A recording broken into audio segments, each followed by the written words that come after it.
The Adeptus Astartes protect the Imperium from all manner of threats. Sure of their pedigree as the vanguard of humanity, though many chapters of the Angels of Death hearken their lineage to prestigious legions and Primarch bloodlines, there is one above all that has signed an estimated half to two-thirds of every Space Marine creed. For today, we shall elucidate the chapters of the Space Marines derived from the lineage of the indomitable Lord of Ultramar, Roboute Guilliman. The successor chapters of the 13th Legion, the Ultramarines.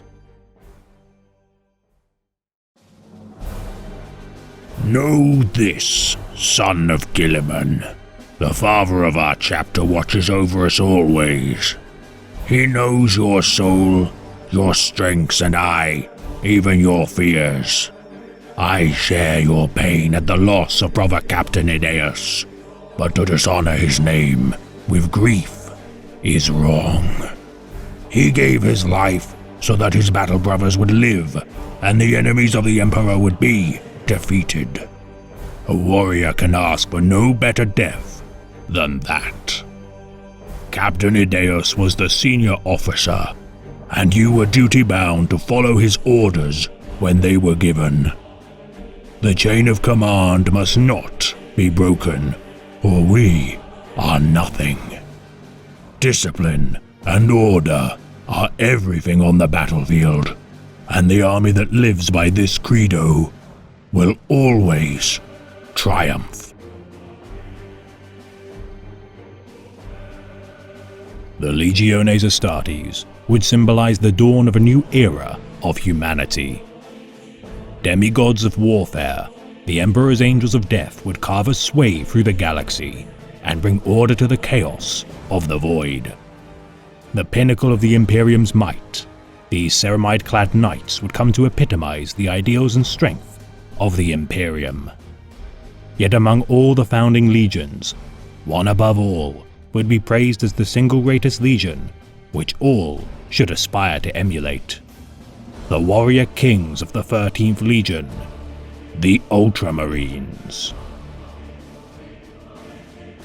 The Master of Mankind would seek to bring the galaxy into the compliance of a united people upon the crucible of humanity, the throne world of Terra. War ran rampant across the planet's surface as techno-barbarian hordes battled for territories and resources across the planet's war-scarred surface. Creating warriors befitting such a savage war, the Emperor would craft a new breed of soldiers, the Thunder Warriors. Rending all opposition to pieces with their savage efficiency, while the task of the Emperor's enforcers would prove to be effective, such warriors would not be befitting the Master of Mankind's vision for a brighter future. From the template of his Thunder Warriors and the newly established gene labs of Terra, the Angels of Death would be created. Nobler, yet less imposing than their forebears, the Alpha intake of the Legiones Astartes would fight alike to wolves and excel in various stratagems and tactics befitting their Terran heritage. The 13th Legion would be drawn from all corners of the globe. Sired from the clans of Panpokro, the Saragon Enclave, Caucasus Wastes, and Mid-Afric Hive oligarchies, the unflinchingly loyal warriors of the 13th would be known as the Warborn. No records exist pertaining to the deployment of the Warborn during the Wars of Unification, for alike to the 7th and 8th Legions, the 13th's first recorded deeds would glean their intervention during the first pacification of Luna and Sedna campaign. Venturing further into the known galaxy, the Legiones Astartes would embark upon expeditionary campaigns to bring worlds into compliance. Approximately 8,000 Astartes in number, the Warborn would earn glories for their campaigns across the stars. Tithe new recruits from their many conquered worlds, the 13th Legion would swiftly replenish their losses and begin to flourish. Martially inspired by their Terran culture of battle, the Warborn would incorporate teachings and heritage of their new recruits to further bolster their understanding of warfare. For 3 Terran decades, the 13th would develop their character as a legion of forthright and wise commanders. Capable of achieving compliances with tactical finesse and swift victories, the Warborn would champion honor in battle and display their achievements with pride by adorning their livery with campaign markings. Naming each of their companies for their deeds, the Nemesis Company would mark their armor with black gauntlets and midnight blue helms of the Corsairs of the Cancerai Nebula, whilst the armored divisions deployed at the ash plains of Cypra Mundi would commemorate their victory in saving millions of innocent lives from the Orc Xenos by painting an Emerald Borealis on their right pauldrons. Yet the 13th would soon be tested in a campaign which would push the Legion's resolve close to breaking point. The Osiris Rebellion would erupt during 833.M30, attempting to undermine the Imperium. The 13th Legion now numbered to approximately 33,000 Space Marines and had earned a reputation for achieving victory with few to no innocent casualties. Reputed for their lack of collateral damage and disdain for attritional warfare, many of their rivals within the Legiones Astartes would submit that the Warborn of Terra had never faced an opponent strong enough to require their abandoning of their principles in exchange for victory. Their gene seed remarkable in its stability, the 13th would suffer few casualties from their surgeries and incur no mutations with successful gene implantation to their recruits. Among the largest legions of the Imperium, unlike their peers of the Iron Hands and Lunar Wolves Legion, the Warborn, despite their glories, would be bereft of the guidance of their lost Primarch. Regardless of their lack of guidance by their gene father, the 12th Expeditionary Fleet would explore the dense intergalactic expanse situated near the core of Terra. 11 star systems of the Osiris Cluster would declare secession from the Imperium and incur the wrath of the Emperor. The nearest sizable fleet to the crisis, the 13th Legion would be tasked with ending the rebellion. Striking the city of Cabasset on the Halo world of Seps 12, the compliance of the political capital of the Osiris Cluster would prove crucial to the Warborn's victory. Commanded by their First Lord Commander, Gren Vosifo, the tried and true stratagems of the 13th Legion would prove insufficient. Encountering heavier than expected resistance, the Warborn would adapt quickly, yet begin to understand that the rebellion was not what it initially seemed. Committing reinforcements to the battle, Vosofo's forces would fight their way into a trap. Unknown Xenos void ships would ambush the 12th Expeditionary Fleet, forcing Vosofo to order the retreat from the planet's surface.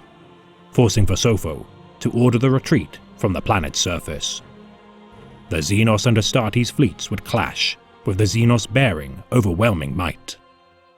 Yet despite their circumstance, the Warborn would fight on and bleed the Xenos for every ship destroyed during the battle. Retreating from the engagement, Vosofo would warn the Imperium of the new threat threatening the borders of the Throne World.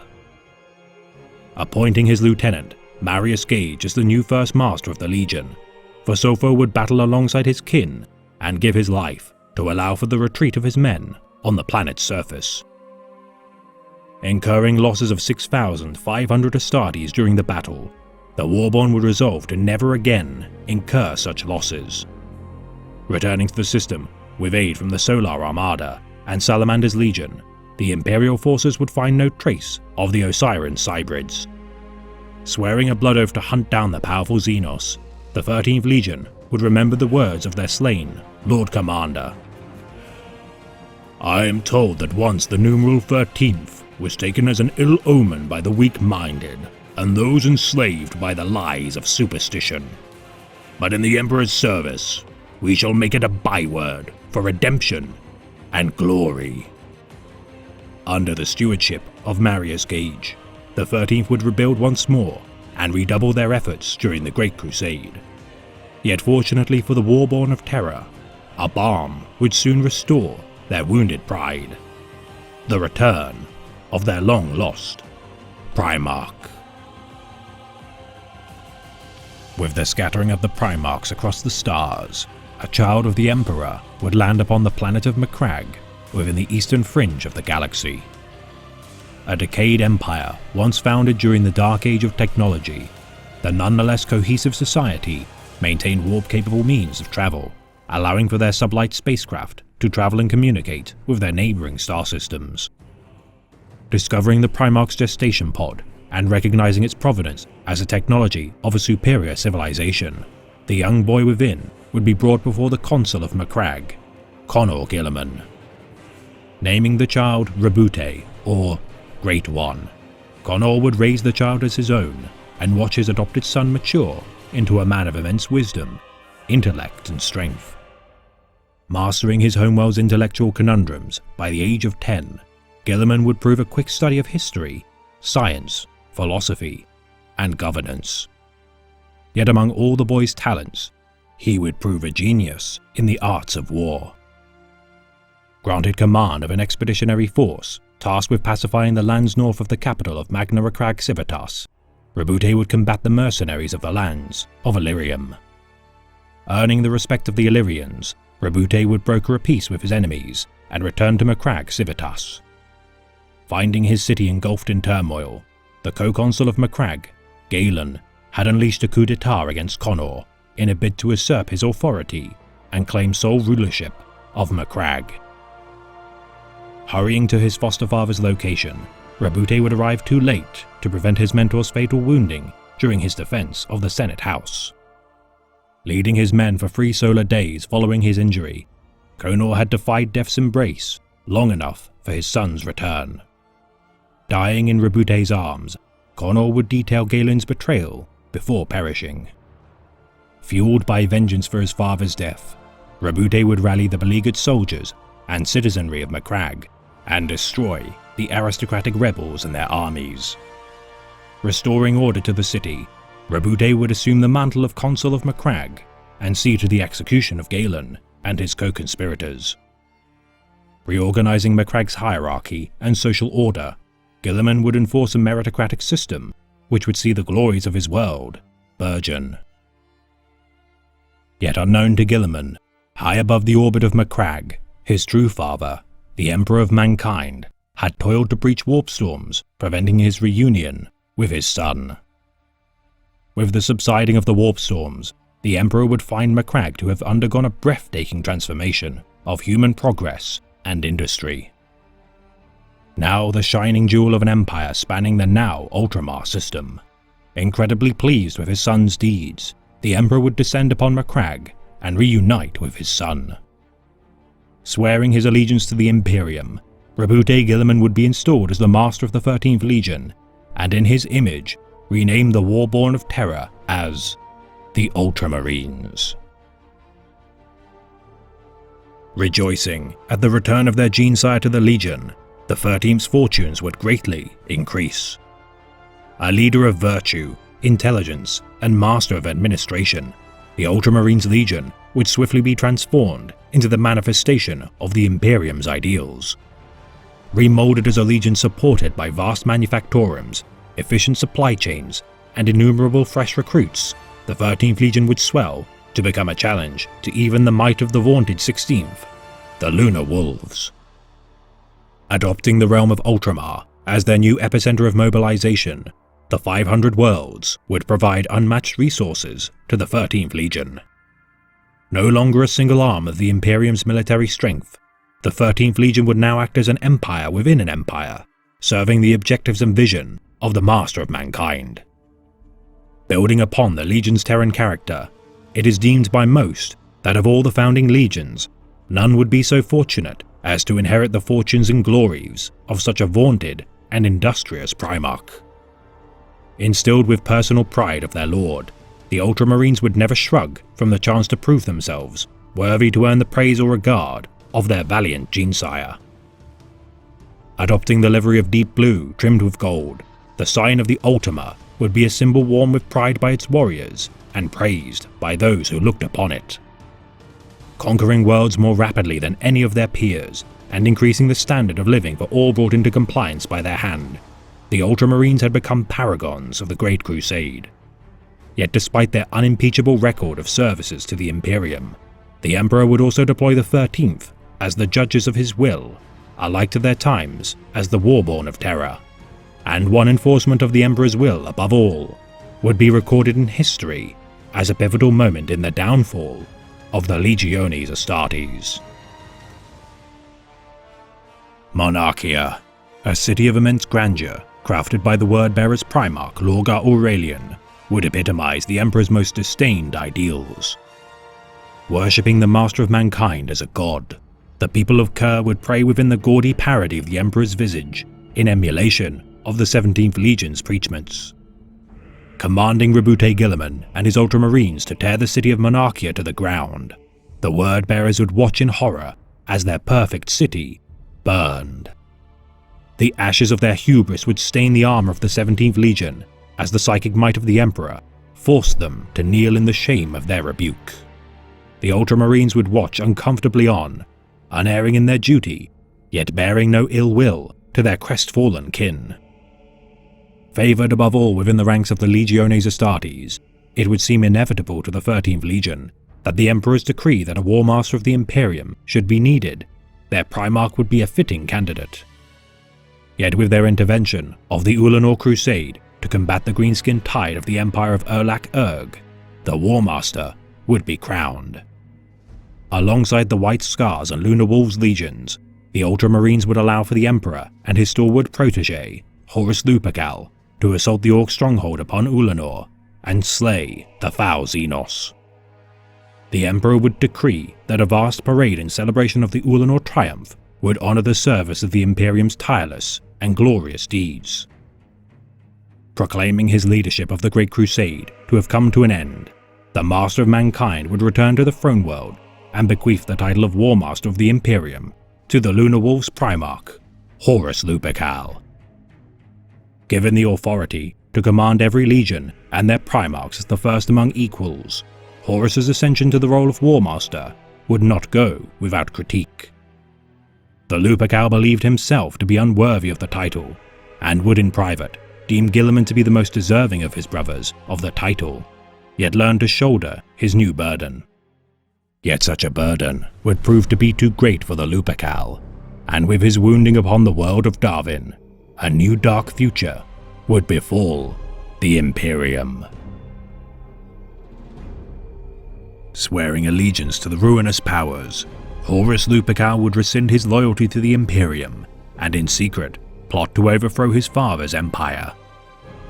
Realizing the need to scatter his most deadly foes farthest from his conquest of the stars, the Ultramarines Legion would prove to be the single largest and most deadly foe capable of sundering his campaign. Fueling the resentment of his traitorous brother, Lorgar Aurelian, Horus would command the 17th Legion to trap the Ultramarines within the Calf system.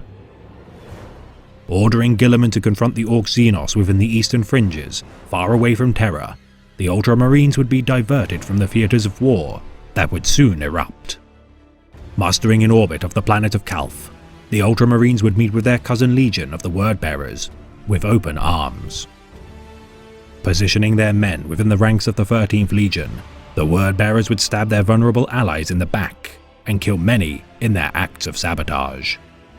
Slaying the Ultramarines in droves, the Word-Bearers would begin to summon demonic entities during the ensuing counterattack, and poison the sun of Calf to irradiate the planet below. First Chaplain Erebus would conjure a warp storm so vast that it would enclose the Ultramar system, whilst First Captain Cor Phaeron would lead the Calf atrocities. Through the actions of brave Ultramarine Astartes, such as Captain Remus Ventanus, Sergeant Aeonid Fiel, and their first master, Marius Gage, the plot to slay Roboute Guilliman and destroy the Ultramarines' fleet would be thwarted. Reeling from their unprovoked attack, the Ultramarines would see to the pursuit of the fleeing Word-Bearers' fleet, purge of the traitorous survivors of Calf, and potential means of breaching the Ruin Storm, now enclosed around Ultramar. Recording their casualties to be in excess of 119,000 Astartes, with a further 28,000 rendered combat incapable due to injury, such a brazen attack on the proud 13th Legion would not go unpunished. Several chapters of the Legion would not be present during the Calf betrayal, and be known as the Unmarked, spared the scars of the conflict. Yet the woes of the 13th Legion would not end at Calf, for the traitors of the Word-Bearers and World Eaters would not relent in their crimes against the innocents of Ultramar. Forming an alliance with the Red Angel during the betrayal of Calf, Lorgar Aurelian would launch a separate surprise campaign upon the Ultramar system. The Shadow Crusade would see to the torment and slaughter of the innocents of Ultramar as the 13th Legion recovered from its deep wounds incurred from Calth. Unwilling to allow the traitor legions to assail his people unopposed, Roboute Guilliman would muster a retribution fleet to confront the 12th and 17th Legions on the 26 worlds with which they enacted their campaign. Managing to push back the traitors, the continual strain incurred to the Primarch of the World Eaters, Angron, would prove too much to prevent the bite of his own affliction. The Butcher's nails, the cortical implants once grafted into the Primarch's brain on his homeworld of Nuceria, had proven close to ending the Lord of Red Sands' life. Lorgar would convince Angron to join him in finding a means to remove the nails from the knowledge of the High Riders of his homeworld and divert their remaining might to the world of Nuceria. Confronted by the Ultramarines, the traitors would find no means to remove the Butcher's nails, but allow for a new method of preventing them from claiming their prize. As Roboute Guilliman dueled Lorgar in single combat, the Lord of Ultramar would come close to slaying the Urizen and achieving vengeance for his people. Yet with the intervention of Angron, Guilliman would be unable to end the life of the Golden One and watch as Lorgar enacted a heretical ritual. Imbuing Angron with the suffering of his homeworld and favor of the blood god, Khorne, Angron would achieve apotheosis and be reborn as a demon prince. Escaping before the horrendous bloodshed of the Red Angel could be unleashed, the Ultramarines and their Primarch would look on with disgust at what the traitors were willing to become to achieve their goals. Attempting to return to Holy Terra to aid in defending the Imperial Palace from the impending onslaught of such terrible foes, the ruined storm of Erebus would prevent the 13th from reaching their destination. A plight which Guilliman, in light of his recent witness to the extent of his enemies' newfound power, would require a contingency. Fearing the worst, Roboute Guilliman would take stock of his circumstance in the war effort. His legion was trapped, without allies, and no word could be reached with the Throne World. He had seen the terrible example of the ruinous powers in their transformation of his once brother, and now the ruined storm blocked the light of the Astronomicon from reaching Ultramar. Fearing Terra to be lost, Guilliman would found a new Imperium as a contingency. Imperium Secundus would act as the final bastion of the Loyalist war effort should the Emperor be slain, and act as the last bastion of resistance should the War Master claim the Throne World. Utilizing the ancient Pharos device on the planet of Sofa, the psychic beacon, projected from the Xenos device, would guide lost Loyalist forces to muster within Ultramar. Reuniting with the Loyalist Primarch, Lionel Johnson, Sanguinius, and their respective legions, small contingents of other Loyalists such as the Space Wolves, White Scars, Salamanders, and Imperial Fists would add their strength to the Imperium Secundus. Harried by the Primarch of the Night Lords Legion, Konrad Curze, with his escape from the Dark Angel's flagship, the Invincible Reason, the Ultramarines and their civilian populaces would continue to suffer losses at the hands of both enemies and allies. Managing to capture Curze after many months of toil, the continued friction between the Primarchs of Roboute Guilliman and Lionel Johnson would force the dissolvement of Imperium Secundus. Yet with Konrad Curze and Sanguinius' visions scrutinized by the questioning of the Lion, the Triumvirate would see an opportunity to breach the Ruinstorm. Traversing to the planet of Darwin, and the site to which Horus had first become thrall to the ruinous powers, the Loyalists would cause a breach in the Ruinstorm, brief enough for a single Legion fleet to traverse. Sanguinius would charge into the breach with his Blood Angels fleet, allowing for his destiny to be fulfilled at the final battle of the Siege of Terra, yet the Dark Angels and Ultramarines would not reach the Throne World for several months after. Arriving too late to aid the Loyalist defense of the Imperial Palace, the Ultramarines and their allies would find Terra in ruins. The War Master of Chaos was dead, yet at the cost of the grievous wounding of the Master of Mankind and his eternal vigil interred upon the Golden Throne. For the traitors were in full retreat, and they would pay in blood for every step they had made on their path to damnation. Assembling the remaining Loyalist legions, Guilliman would lead the Retribution fleet of the Throne World to pursue the traitors. Reclaiming worlds once under the yoke of chaotic influence, the Imperium would slowly begin to rebuild its war-torn empire.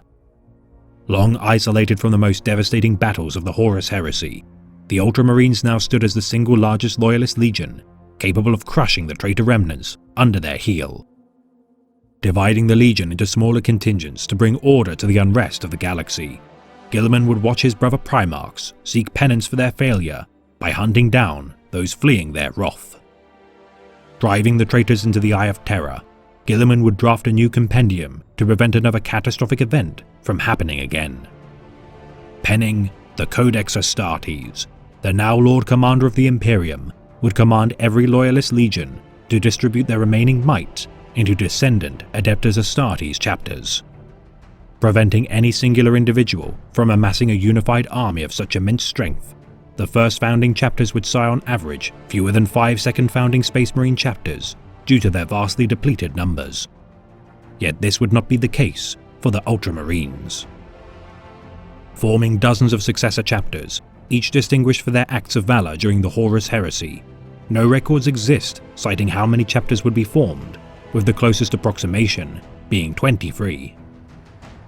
Dismantling their arsenals, gene stores, and facilities of their fortress monastery to bolster their new successors, the Ultramarines would install legendary war heroes of the Heresy as the new chapter masters of the so-called primogenitors of their legacy. Leading the vanguard of the scouring of the galaxy for over a century, the Ultramarines would remain at their stalwart Primarch's side as his firstborn destroyed every vestige of heresy within their grasp. The word-bearers homeworld of Colchis would be sentenced to exterminatus, and with their vengeance for Calph achieved, the Ultramarines would attempt to bring a traitor Primarch to justice, Fulgrim. During 121.M31, the Ultramarines and 6 of their primogenitor chapters would assemble upon the world of Vesala. Trapped by the Phoenicians' cunning, the 13th Legion's successors would assault the Emperor's Children flagship, the Pride of the Emperor. Within its Heliopolis, Guilliman would confront his traitorous brother.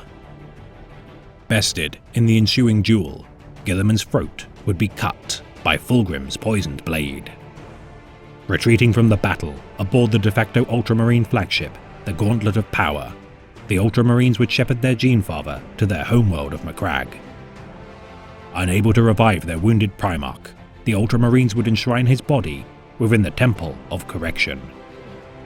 Within the stained glass dome of magnificent architectural genius, Guilliman would lay dormant as his progeny fought to defend a wounded galaxy.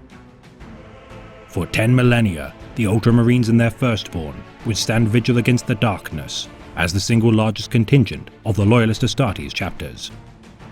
Upheld as the pinnacle of virtue among their peers, the Ultramarines would forever be regarded by the populace of the Imperium as the mightiest of all legions during the Horus Heresy, by dint of their loyalty to the Emperor, heroic Primarch, and venerated Empire.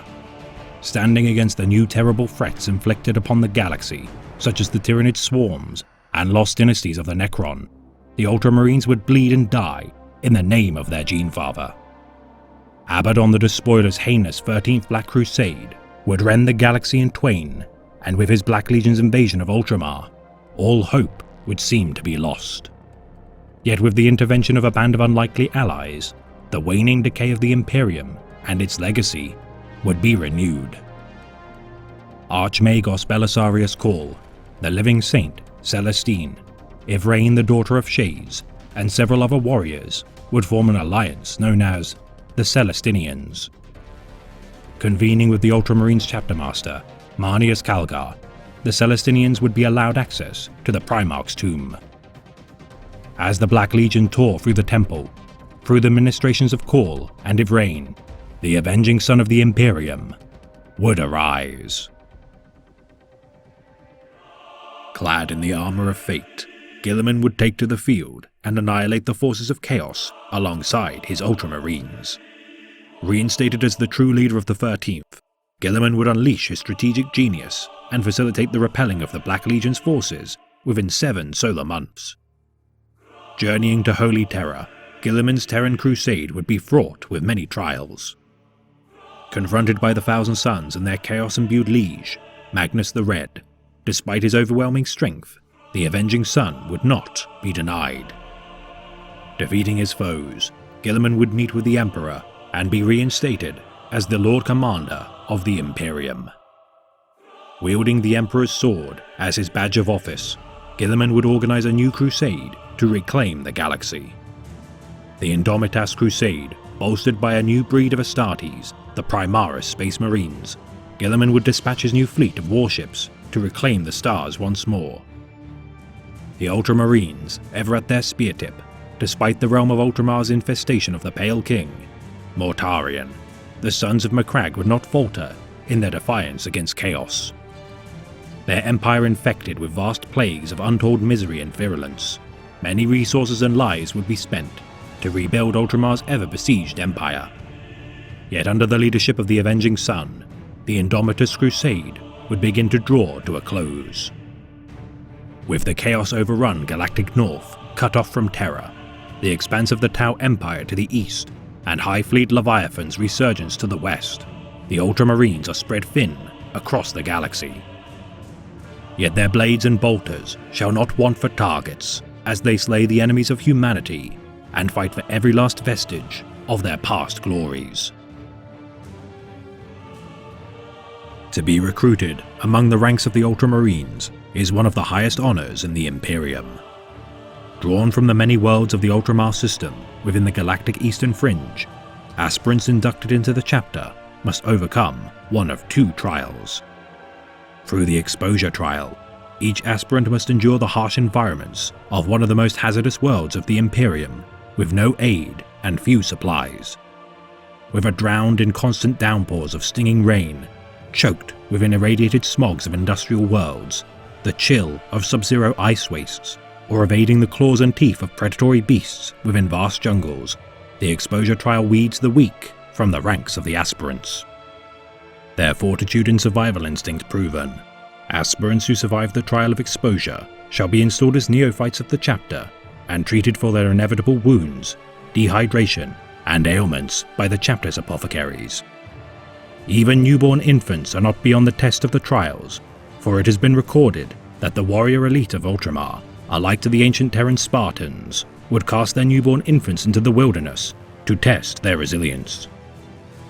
The alternative method of recruitment, the Challenge Trial, pits an aspirant of the chapter against one of its proven Astartes.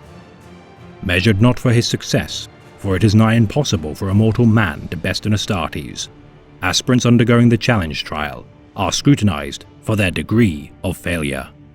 Though for those few who manage to best an Astartes in the duel, they shall go on to become legendary figures among the ranks of their kin.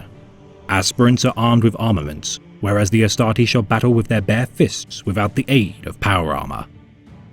Yet despite their disparate armaments, most challenge trials end in the bludgeoning of the aspirant to death by their battle-proven opponent. Other bespoke versions of the challenge trial exist, involving tests of strength, stamina, or mental acuity, yet most are determined through martial prowess.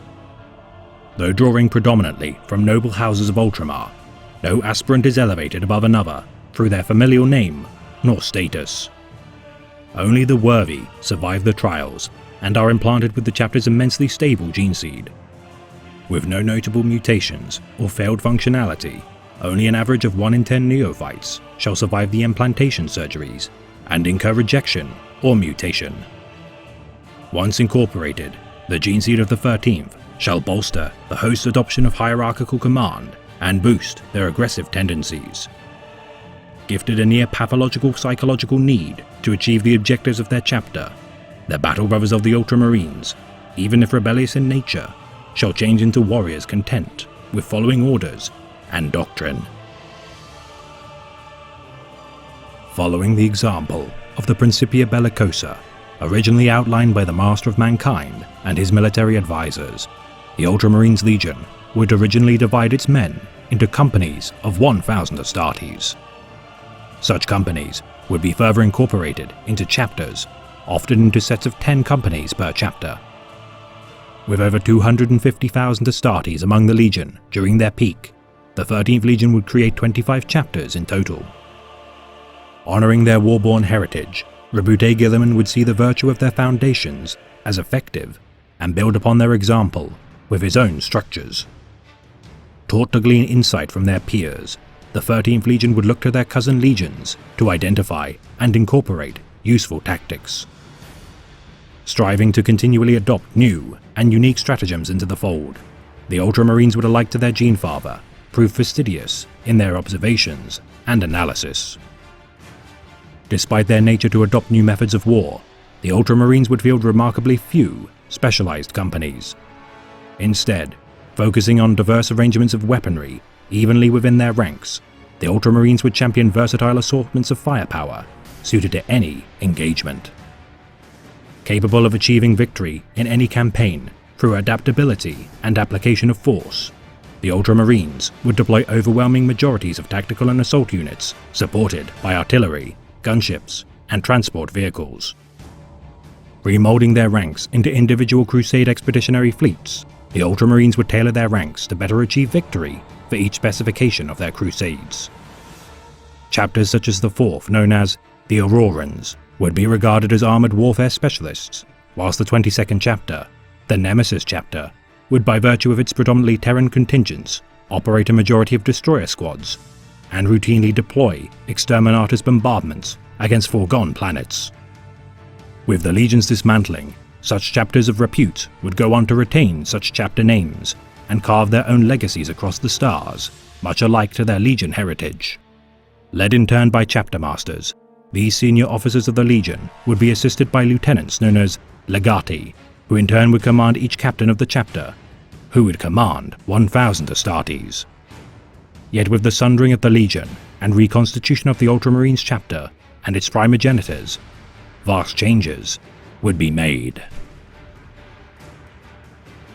Following the doctrines of the Codex Astartes with quasi-religious dedication, the Ultramarines and their successors deviate from its teachings under only the most dire of circumstances.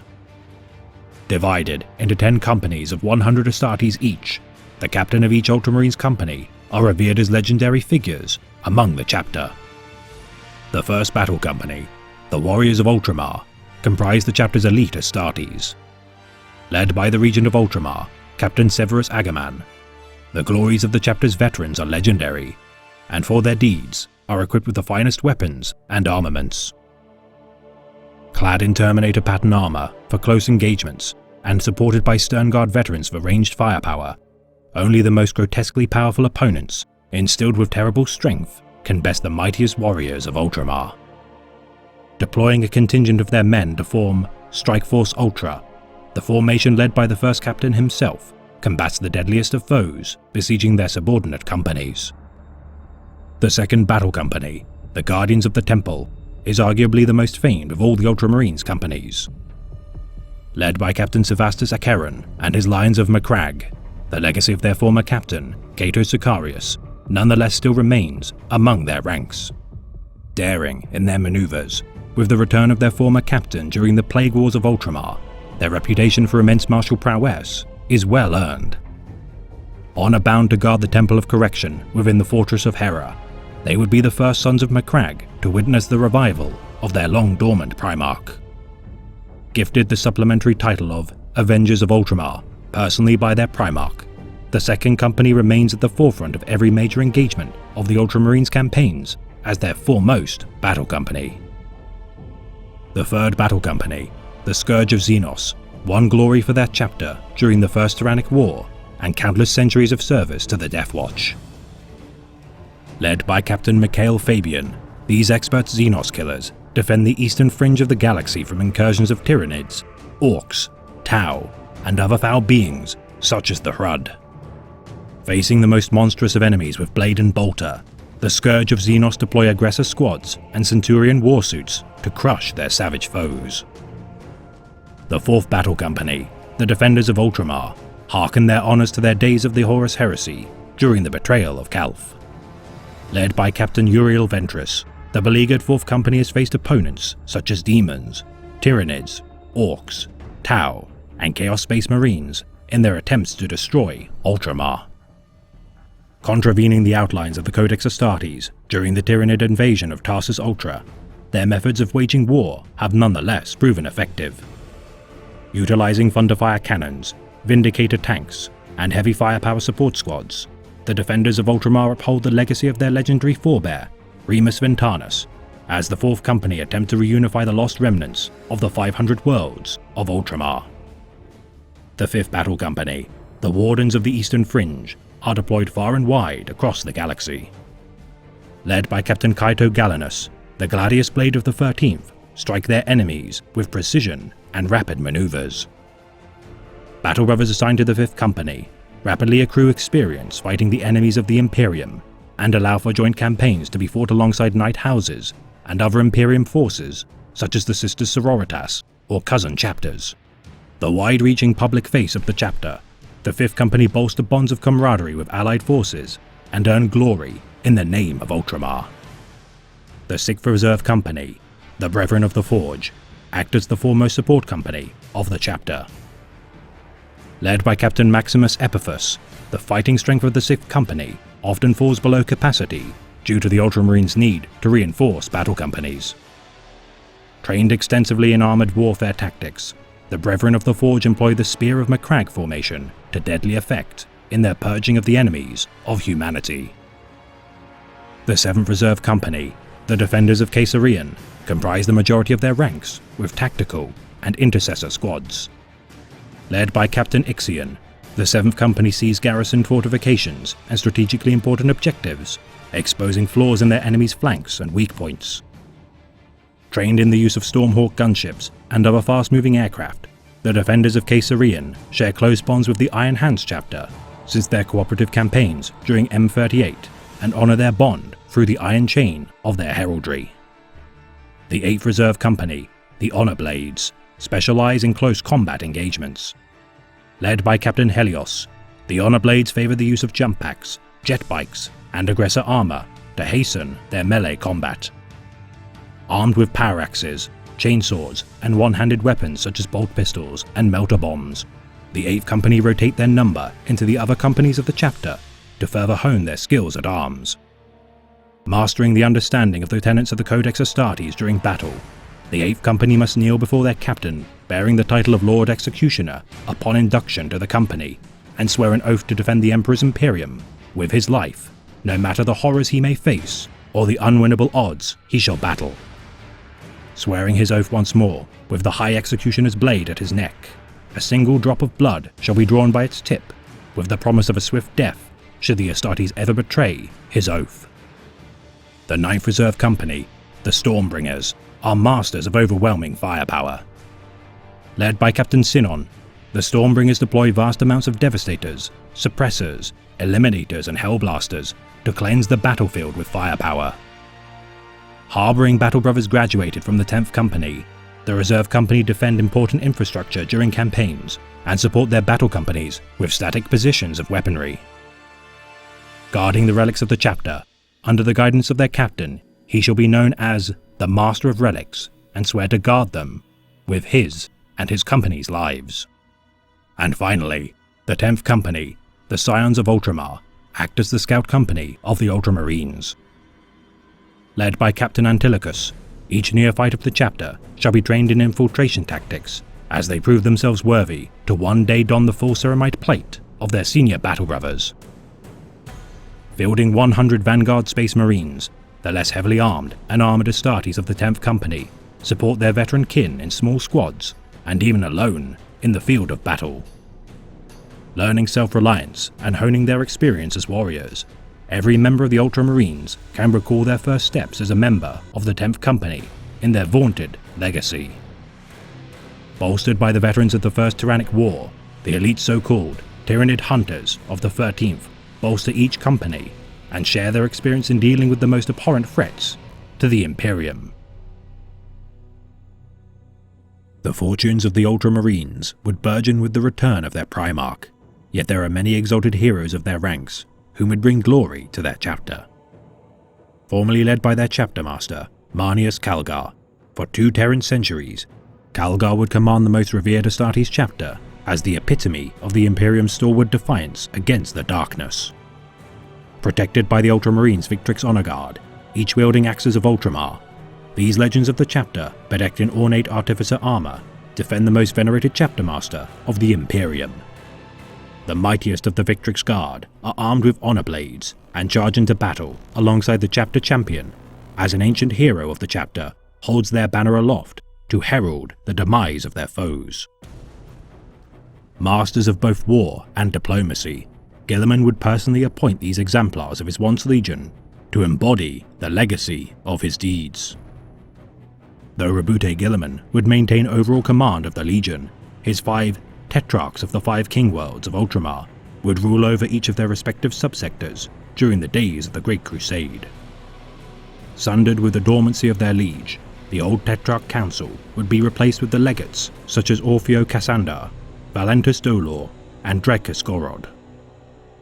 During their days as a legion, several specialist formations would be formed, yet not prevail into the 41st millennium. The Suzerain Invictarus would act as a subformation of the most famed and deadly warriors of the 13th Legion.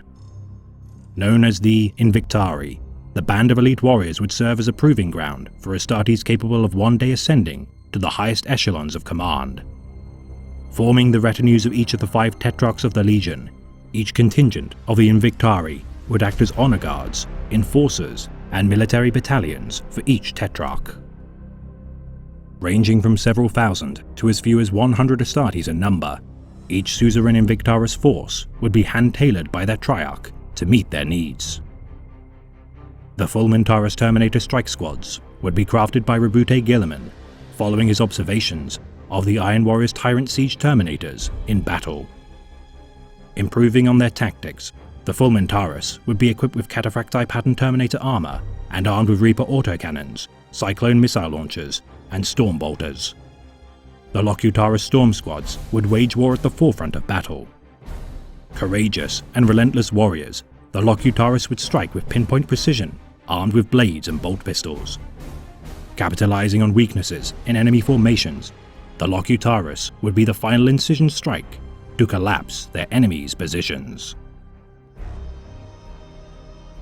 The sight of an Ultramarine is among the most memorable and inspiring within the Imperium.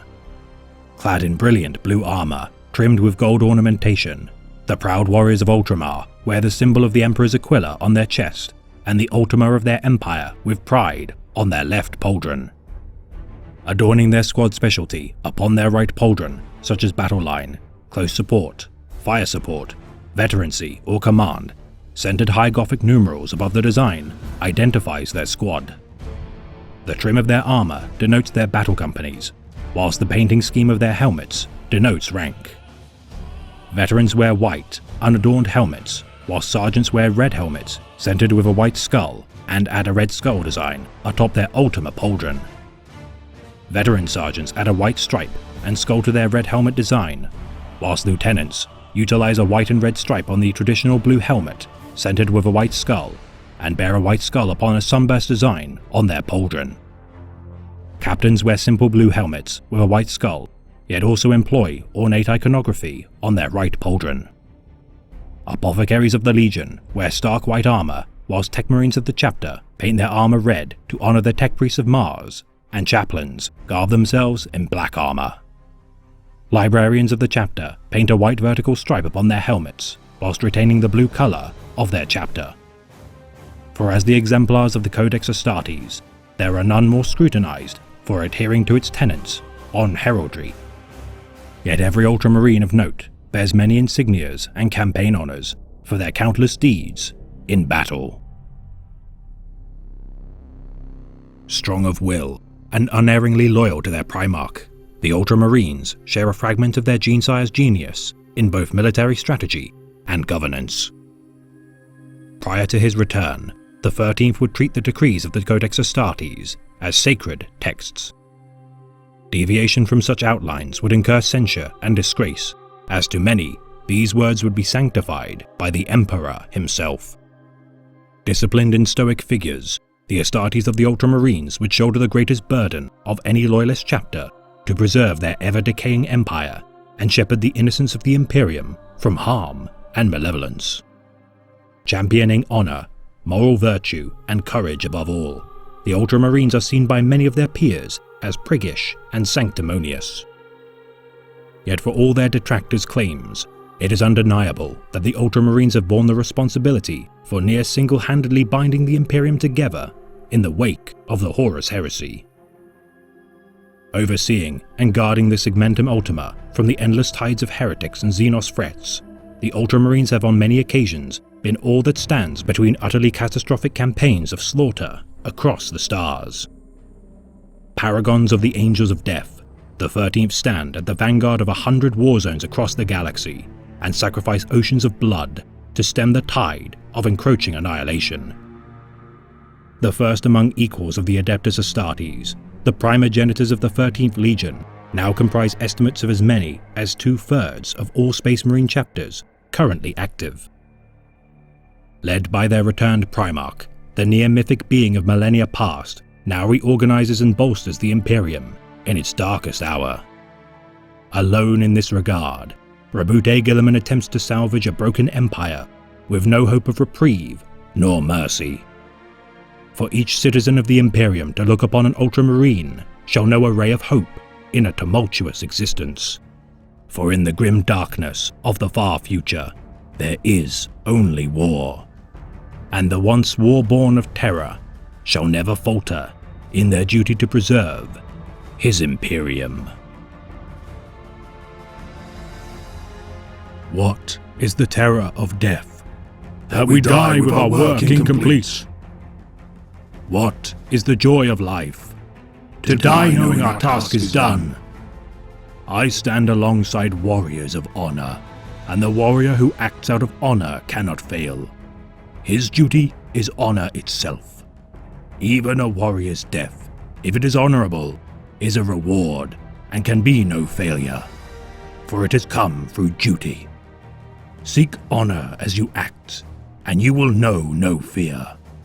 A fortress is a living thing.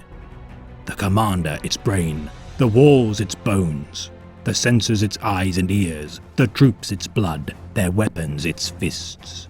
If one organ fails, the whole dies. And if the whole dies, no single organ can survive alone. And above all, remember this: for a warrior, the only crime is cowardice.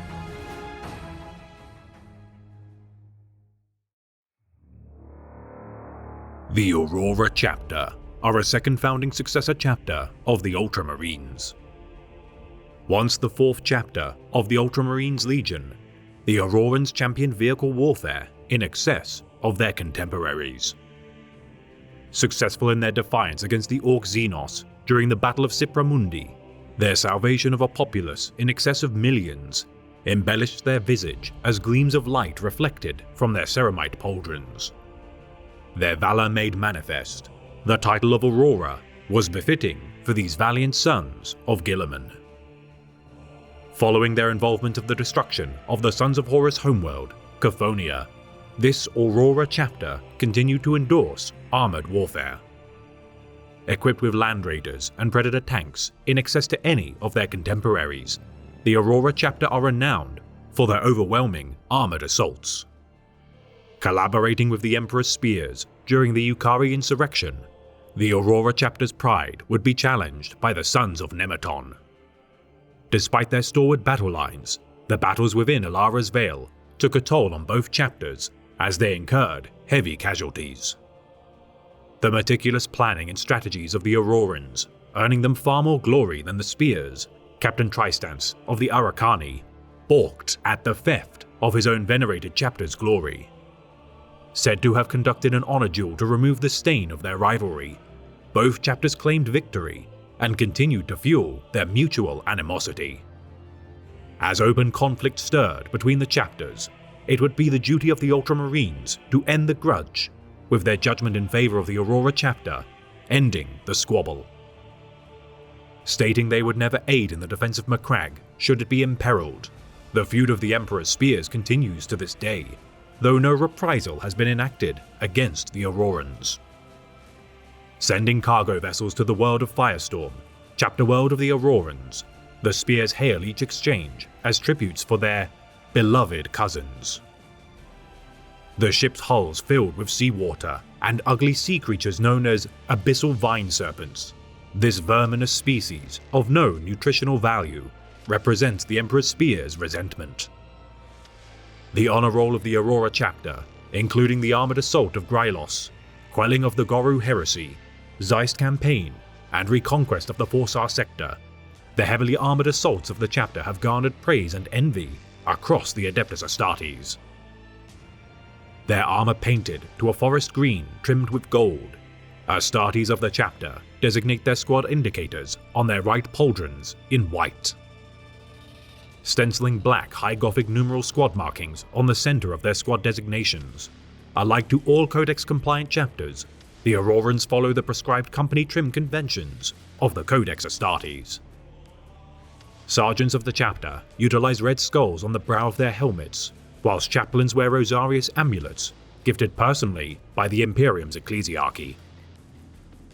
The symbol of their chapter, the ancient Greek Alpha sigil, turned on its side within a 12-pointed star, is worn proudly on their left pauldron. Manufacturing war vehicles to replenish their losses, their homeworld of Firestorm's manufacturing power rivals even the most efficiently run Mechanicus forge worlds. The millions of indentured menial workers toiling day and night to repair, rearm, and replenish the armaments of both newly made and ancient tanks. The guns of the chapter never falling silent as they wage war within the Ultima Segmentum.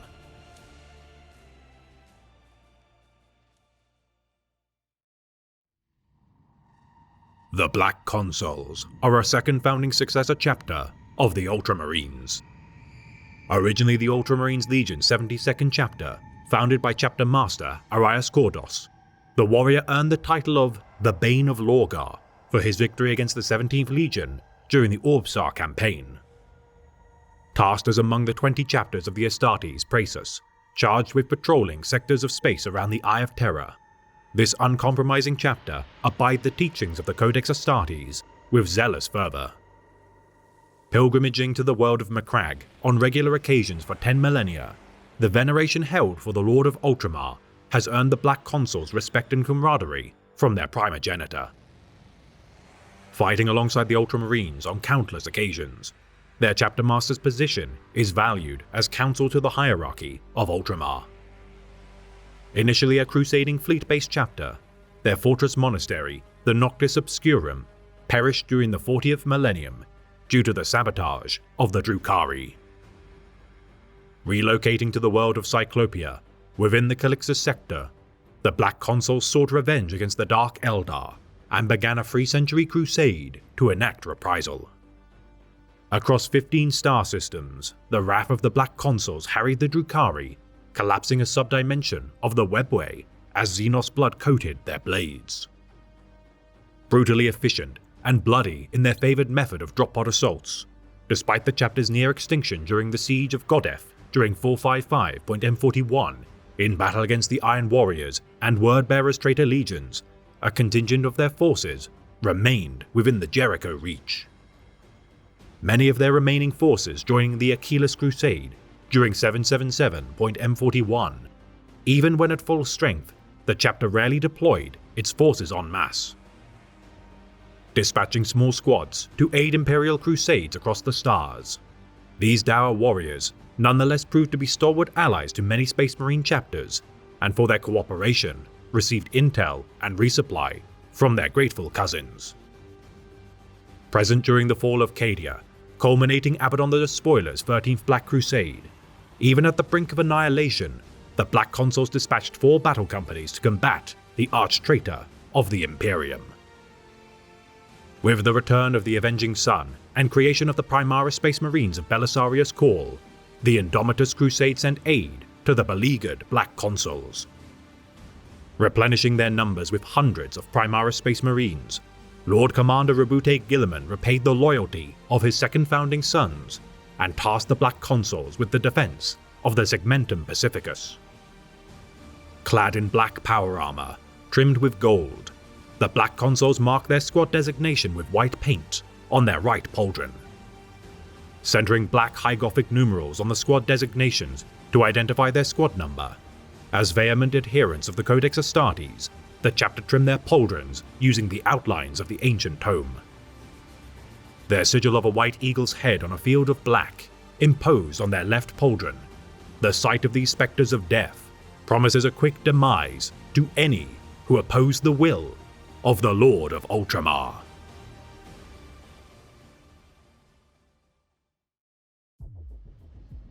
All of creation suffers, young ones.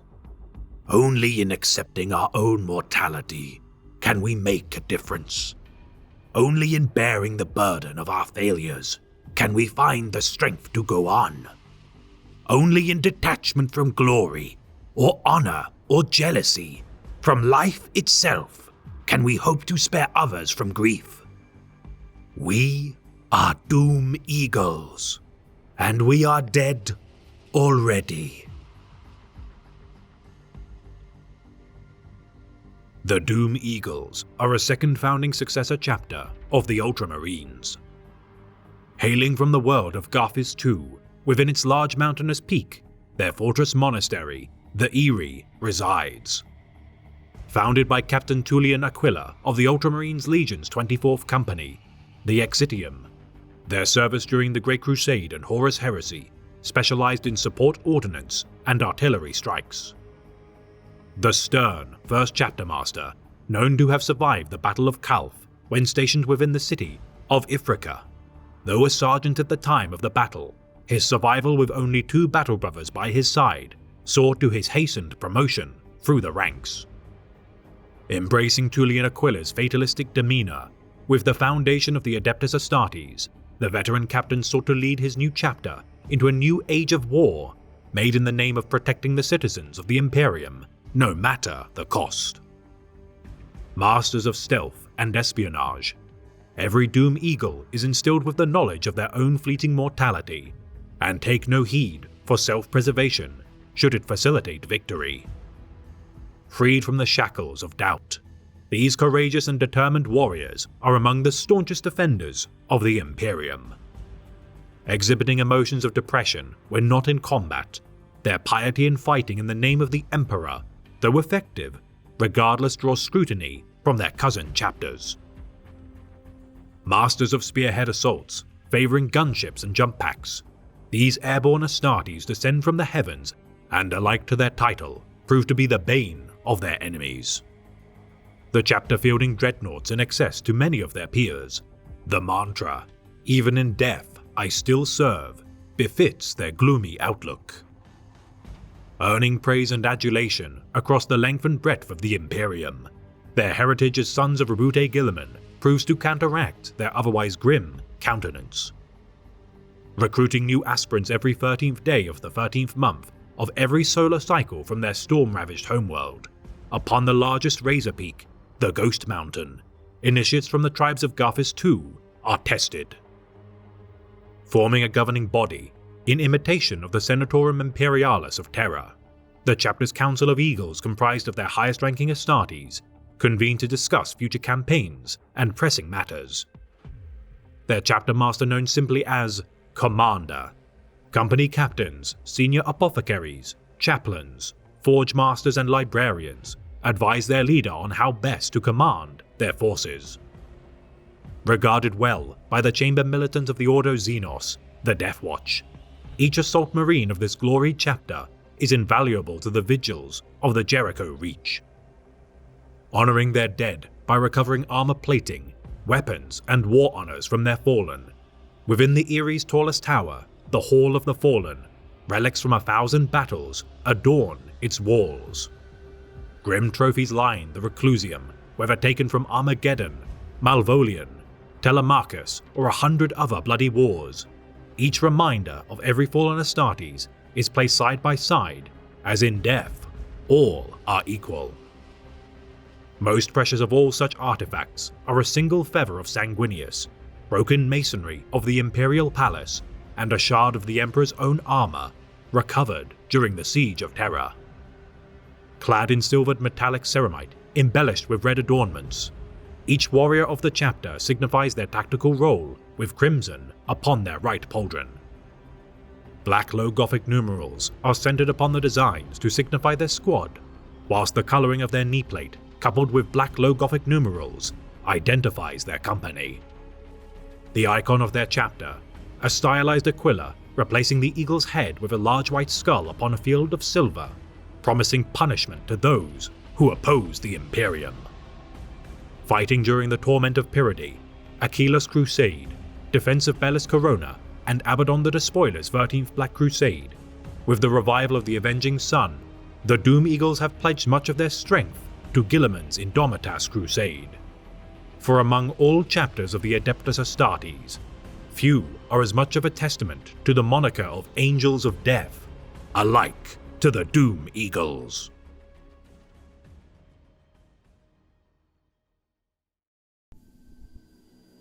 The Eagle Warriors are a second founding successor chapter of the Ultramarines.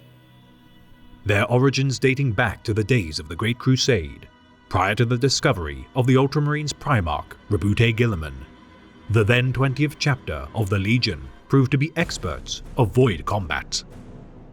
Unwilling to sanitize their strategies to comply with the strictures placed by their returned Primarch, the 20th chapter, known simply as Eagles, proved invaluable during the Battle of Calth. Established as a chapter following the end of the Horus Heresy, the Eagle Warriors earned glory for their service and were honored with siring their own successor chapter, the Marines Errant. Experts of combating Xenos, such as the Orcs, Eldar, and Tyranids, the Eagle Warriors proved victorious during the campaigns of the Baran War, reconquest of the Zypher subsector, and defense of Hythe. Losing much of their fleet strength during the expanse of the Great Rift across the stars, 2 companies of the chapter were declared lost.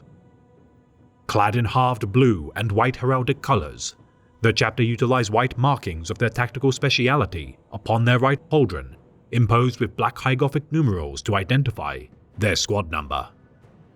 Following the dictates of the Codex Astartes, each warrior of the chapter trimmed their pauldrons with colors to denote their company, their right knee plates adorned with honorifics such as iron halos and laurels of victory. The symbol of the chapter, a blue eagle's wing upon a field of white, emphasizing their proclivity to engage their enemies from the skies. Roaming the galaxy as a fleet-based chapter, with the return of the Avenging Sun, new Primaris Space Marines have been inducted into the fold. Aiding their Genesire during the Indomitas Crusade, the Eagle Warriors continue their endless mission to defend the domains of the Lord of Ultramar.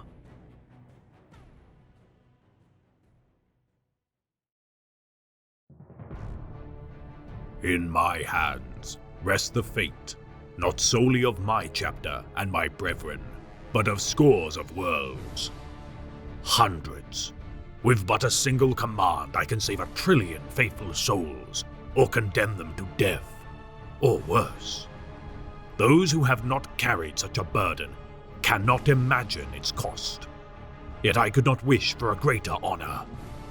The Emperor forged me for this duty, and I shall never fail him. And I shall never fail him. The Genesis chapter is a second founding successor chapter of the Ultramarines. Deriving their name from the virtue of being the first successor to be sired from their primogenitor, few are honored to the degree of this noble and righteous chapter. As the firstborn of the 13th, following the dark days of the Horus Heresy, the Genesis chapter set the example for all successors to follow, and as such are staunch adherents to the Codex Astartes. Disciplined and courageous warriors all, their first campaign victorious against the Wordbearers Legion on the world of Newfound earned them the right to establish the reclaimed planet as their own fiefdom. Demanding each recruit of the chapter to pilgrimage to Macragge to look upon the stasis-frozen visage of their Genesire, each Astartes of the chapter for 10 millennia knelt in the presence of the Blade of Unity for a solar day before being accepted as a true warrior of the chapter. Initially comprised of the noblest Ultramarine veterans to survive the Great Civil War, their veneration of the Lord of Ultramar is second only to that primogenitor. Though records of their service prior to the 41st millennium have been lost to time, their deeds during the cleansing of the Ulik sector against the Tyranids and purge of the Orc War of Irontooth are regaled as among their most glorious campaigns. Seeking out the returned Primarch of the Ultramarines, Rabute Guilliman, following his resurrection within the Temple of Hera, the Genesis chapter stood at the side of the Avenging Sun during the Plague Wars of Ultramar.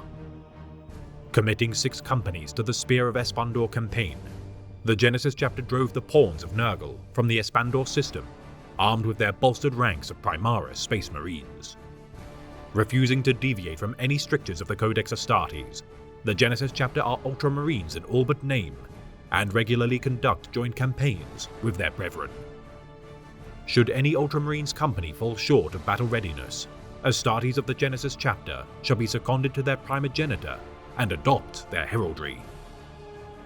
Struggling to work cohesively with their squad when seconded to the chamber militant of the Ordo Xenos, the Death Watch, many battle brothers of the chapter turn to the Holy Tome, Tullius's Insight, for guidance.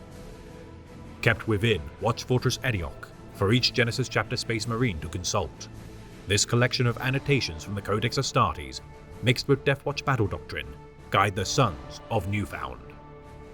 Clad in red ceramite, embellished with yellow ornamentation, each Astartes of the Genesis chapter adorn their right pauldron with tactical designations stenciled with a High Gothic numeral to mark their squad number on its center. Their pauldron trim designating their company as per the outlines of the Codex Astartes, sergeants of the chapter affix a white skull to the brows of their helmets, the symbol of the chapter, the ancient Greek numeral of Lambda in black paint atop a white triangle on a field of red, signifying their righteous legacy as the progenitor of the Adeptus Astartes. Dogmatic in their loyalty to the Lord of Ultramar, the Genesis chapter shall continue to aid the Ultramarines as their most reliable and stalwart companions.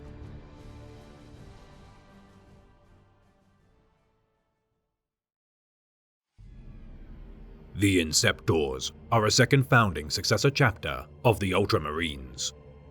Details on their founding have been lost to Imperial records, though certain deeds made in the name of the Emperor remain.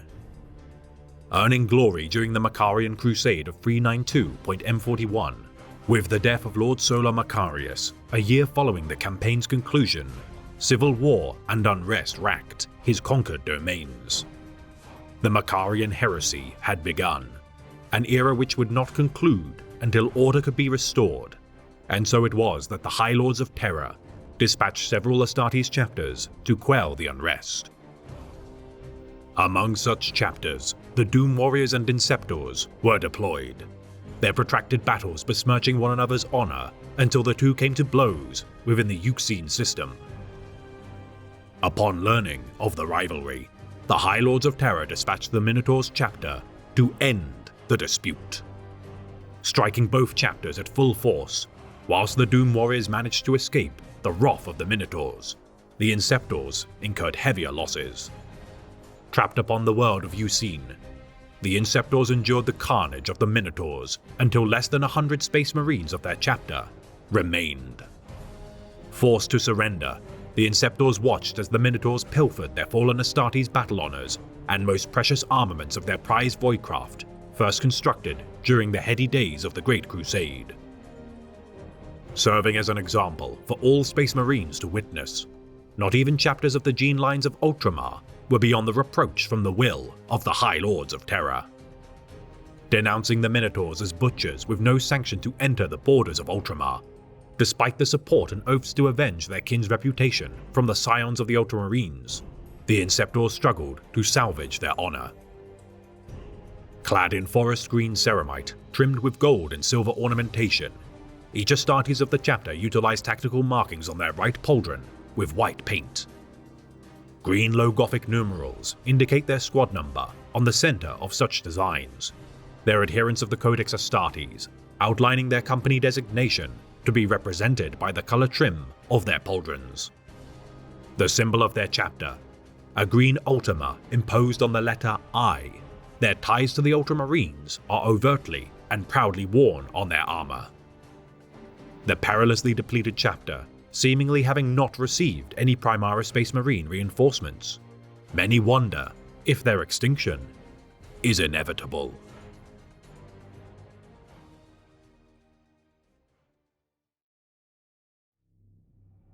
Form ranks, draw blades, and stand fast, my brothers.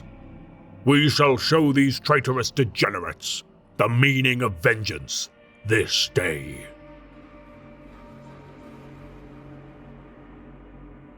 The Iron Snakes are a second founding successor chapter of the Ultramarines, attributing their name from the water worms of their homeworld, Ithaca.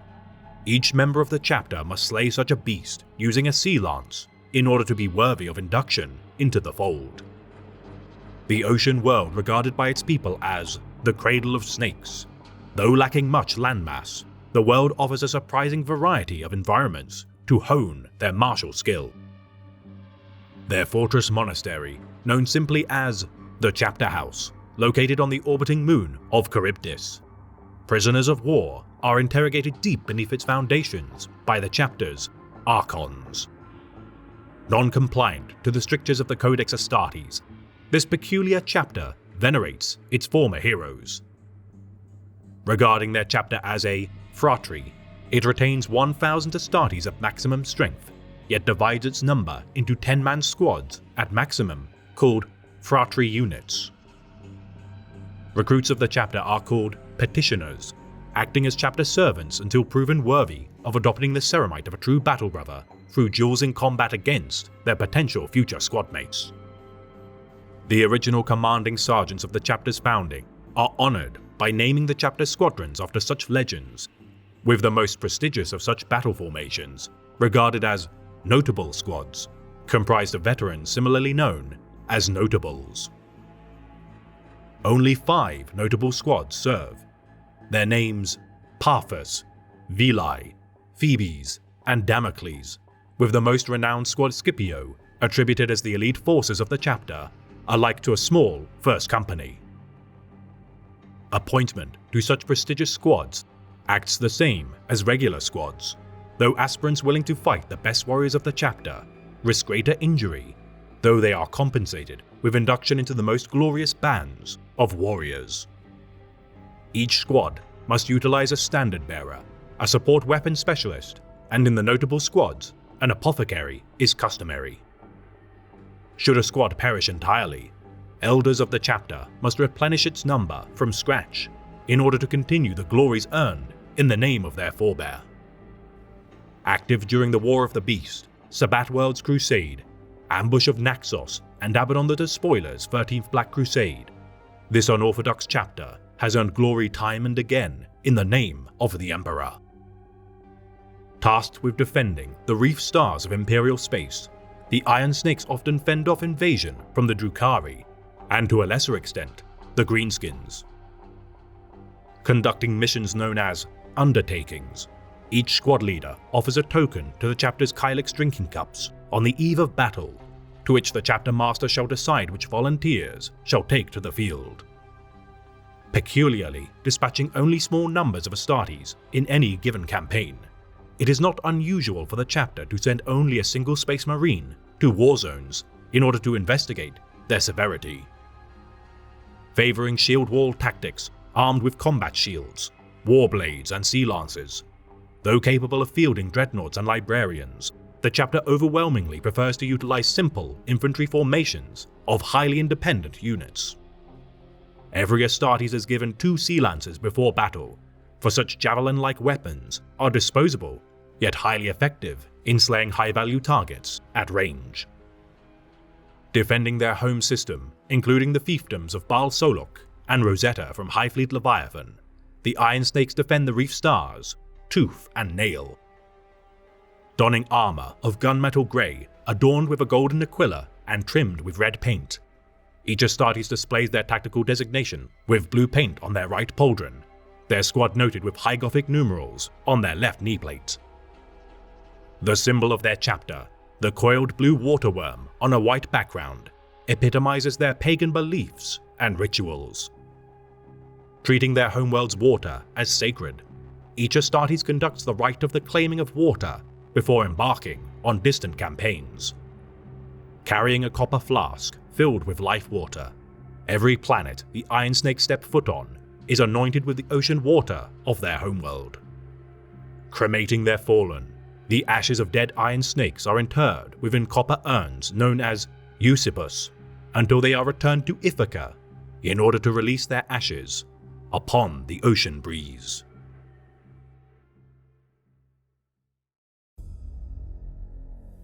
The Libators are a second founding successor chapter of the Ultramarines. Among the most ill-regarded sons of Ultramar, the Libators have on several occasions faced censure by the Imperium. Uncompromising and brutal warriors, their chapter title derives from their practice of draining the blood of their enemies and offering it as a toast to the Emperor and their Primarch. Capturing enemy commanders and champions, their ill treatment of such captives continues to draw the ire of many of their kindred successors and imperial authorities. Active during the Carthago Crusade of 914.M41, their bloody destruction spanning a century of combat alongside the Black Templars and Star Phantoms chapters was not found wanting in the eyes of their zealous comrades. Clad in yellow and black ceramite, adorned with blue ornamentation and tactical identifiers on their right pauldrons, White-Low Gothic numerals identify their squad number upon the center of their tactical designs. The symbol of their chapter, a blue chalice superimposed with an Ultima on a field of yellow, openly displays their fealty and shared heritage to the Ultramarines chapter. Aiding their primogenitor during the Third War for Damnos, and committing 2 battle companies to defend Ultramar during the Plague Wars, despite their infamous reputation, the Ultramarines defend the reputation of their successor due to their stalwart and never faltering allegiance.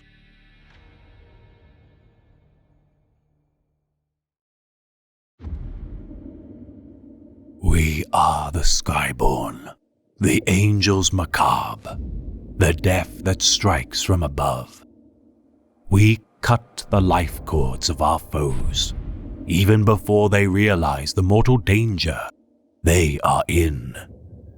We are the Storm Incarnate, and we will not be denied.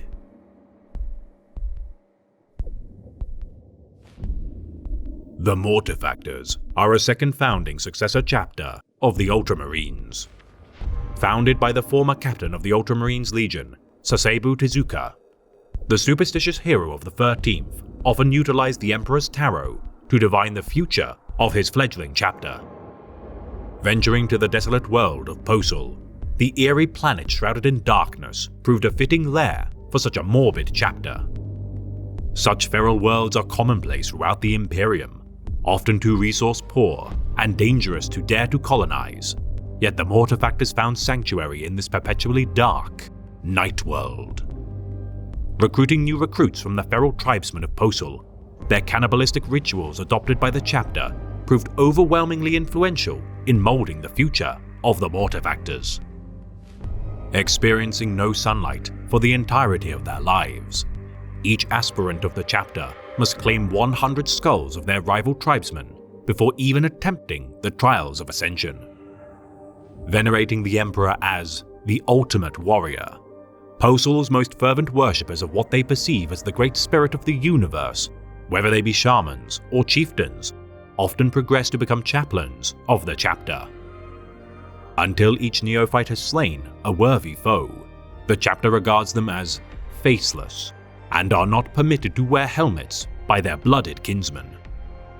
Entering a trance-like state on the eve of battle, these brooding warriors claim to commune with their ancestors and the will of their Primarch, imbuing them with the strength to slay their enemies. Feasting on the remains of their prey, the severed heads of beasts, demons, and heretics are flensed of skin, so that their skulls may be displayed as kill trophies. Should an Astartes of the chapter fall, they believe in death that they shall be taken to the halls of victors to sit at the feasting table of the Master of Mankind. Assisting the Ultramarines during the campaign of the world of Tarsus Ultra against the Tyranid menace of Highfleet Leviathan, the Mortifactors' unnerving methods of foresight, regardless, have proven valuable to their primogenitor. Known to conduct strange rituals and ceremonies, during the year of 998.M41, on the day of the Feast of the Emperor's Ascension, the Mortifactors foresaw an omen of ill portent. Foreseeing the Third War for Armageddon during their meditative ritual, the chapter deemed the War of Ghazghkull to be the clarion call for the last battle. Calling all able-bodied tribesmen of Posul to be inducted into the chapter, the Mortifactors took leave of their fortress monastery entirely and entrusted its care to their chapter serfs. Contributing their full might to combat the Greenskins upon Armageddon, with their victory made in the name of the Emperor, the chapter returned to their homeworld to replenish their losses before embarking once more to combat Abaddon the Despoiler's 13th Black Crusade. Pledging a contingent of their number to serve at the side of the Avenging Sun, Roboute Guilliman, during his Terran Crusade of 999.M41 and Plague Wars of 012.M42, none can deny the Mortifactors' vehement loyalty to their Genesire. Opposed to the strictures of the Codex Astartes, the chapter adheres to the wisdom and guidance of its chaplains, despite their adoration of their Primarch. Unwilling to submit to dogma, the Mortifactors see the stagnation across the length and breadth of the galaxy as proof of blind adherence to the rigidity of the Codex.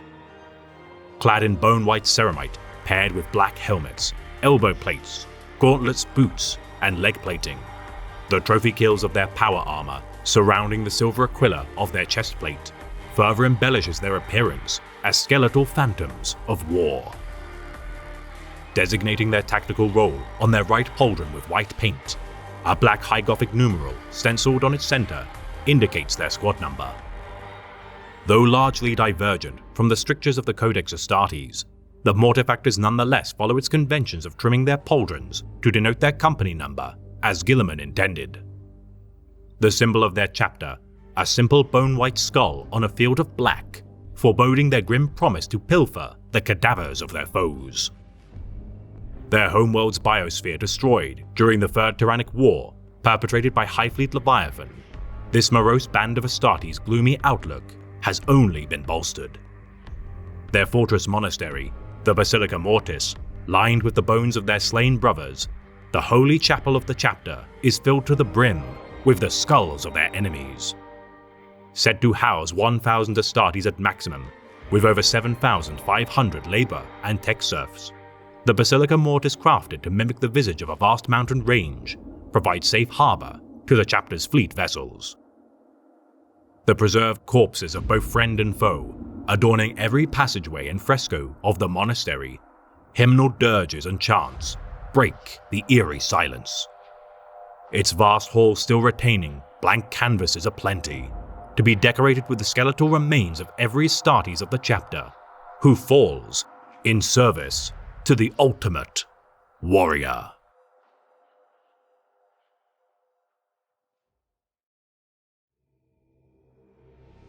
The Nemesis Chapter are a second founding successor chapter of the Ultramarines. Drawn from the 22nd chapter of the 13th Legion, this band of warriors preceded their reunion with their Primarch, Roboute Guilliman, and stubbornly retained its Terran combat doctrines. Infamous for their widespread use of destroyer units and deployment of exterminators' warheads during campaigns, the Brotherhood of the Nemesis Chapter had worked well alongside the 8th Legion, the Night Lords. Cooperating with the 8th during the purgation of the Cancerai Nebula against the Abhuman Corsairs, the Nemesis Chapter painted their gauntlets black, whilst retaining much of their storm grey ceramite of the years of unification. Adopting the symbol of a weighing scale, adorned with a death's head icon of judgment, this dour and merciless contingent of the Legion never aligned with the ideals of the Ultramarines entire. Reconstituting the remainder of these warriors into a successor chapter following the conclusion of the Horus Heresy, the Nemesis Chapter continued to purge the enemies of the Imperium with little remorse. Their campaigns leaving no survivors to tell of their deeds. Their involvement during the Orphean War against the Necron dynasty of Maynarch alongside the Minotaurs, Marauders, Angels Revenant, Red Seraphs, and Death Corps of Krieg continues to this day. Clad in dark green ceramite, adorned with yellow aquillas, the Codex-compliant chapter adheres to the outlines of the tome's directions to trim their pauldrons to identify their company.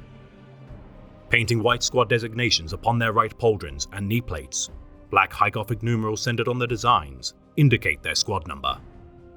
The symbol of their chapter, a large white skull on a field of dark green, characterizes the chapter's no-nonsense approach to warfare.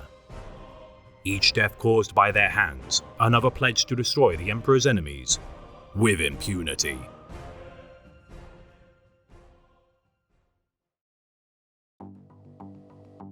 The existence of the alien is a problem with but one solution: extermination.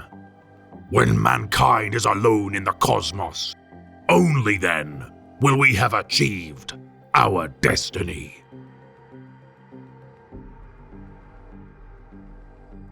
The Nova Marines are a second founding successor chapter of the Ultramarines.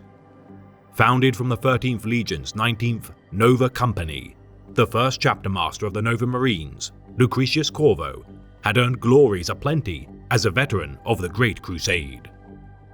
Lauded for his victory against the Wordbearers Legion during the Battle of Astagar during the Horus Heresy, the destruction of a traitor warlord Titan during the Six-Day Engagement had secured victory for the champion of the Ultramarines Legion. Awarded the Laurel of Defiance personally by Primarch Rabute Guilliman, Lucretius's battle honor sits in pride of place within the now chapter's Fortress Monastery. Their primary duty, bestowed by their Primarch to guard the Imperial Fortress world of Honorum, the Nova Marines took to their vigil with pride. Installing their Fortress Monastery, the Fortress Novum, upon Honorum's surface, their defense of this feral world with time earned the chapter the right to claim the planet as their fiefdom.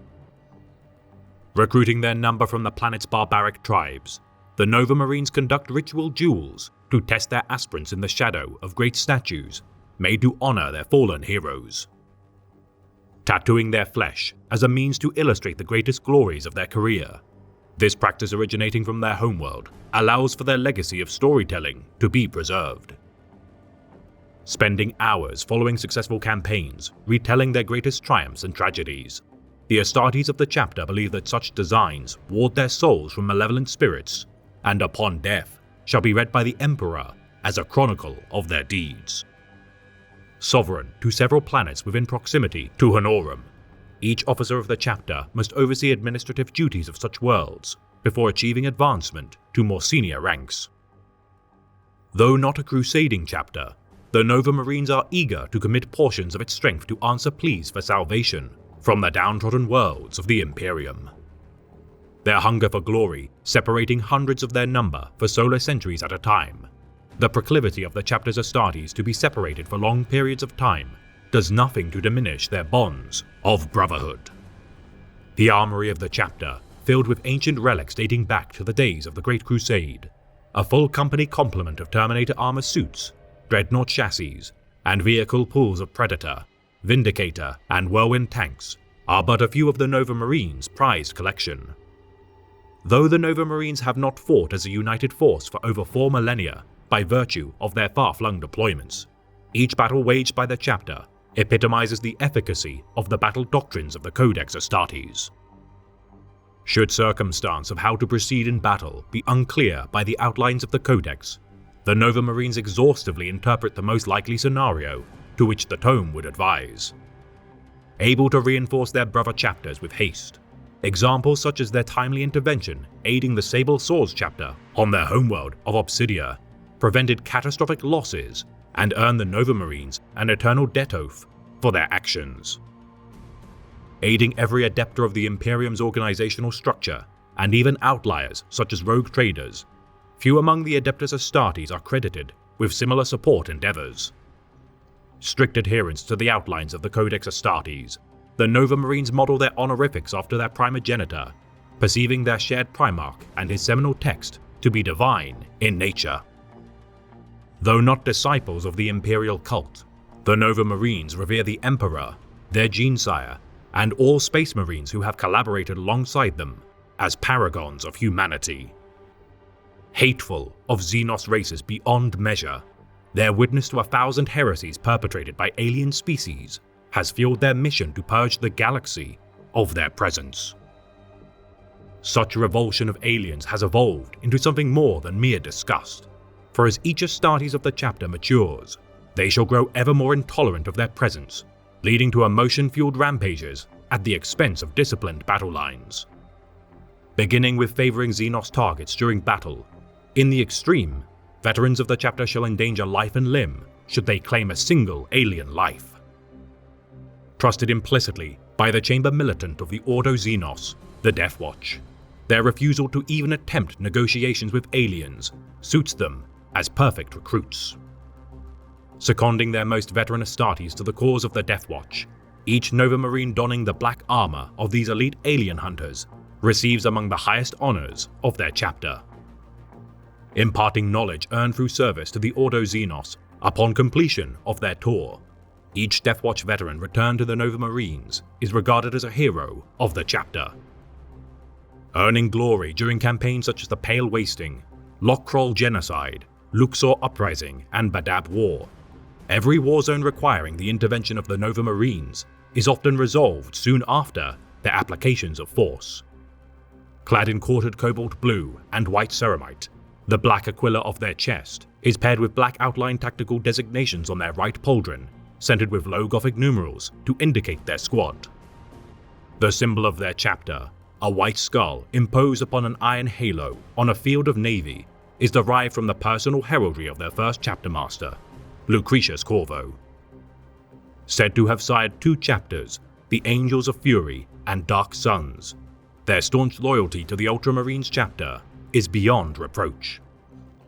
Present during Abaddon the Despoiler's 13th Black Crusade, and aiding the resurgent Avenging Sun during his Indomitus Crusade, Roboute Guilliman felt pride for the deeds of the descendants of his long-dead champion. Demanding that each Astartes of the chapter pilgrimage to the shrine of the Primarch before the revival of the Avenging Sun, their losses incurred from defending Ultramar from disaster have not gone unnoticed by their primogenitor. Contributing 6 companies of the chapter to defend the realm of Ultramar from invasion during the Plague Wars, despite the loss of Chapter Master Barden Devaro and many of their men, the valor of the chapter endures. Continuing the work of their vaunted founder, the Nova Marines shall not rest until they have expunged every Xenos race from the Emperor's domain.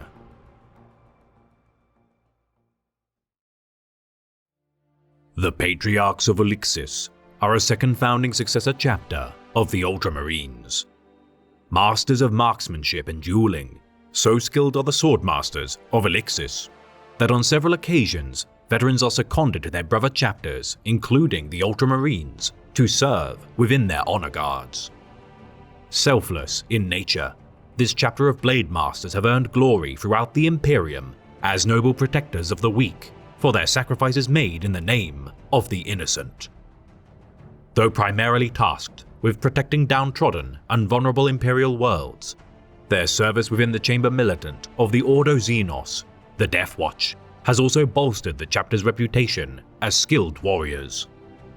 Clad in red ceramite armor with bone-white paint on their backpacks and torso, sergeants of the chapter are identified by adopting further bone-white paint upon their helmets, signifying their squad speciality with black paint upon their right pauldron.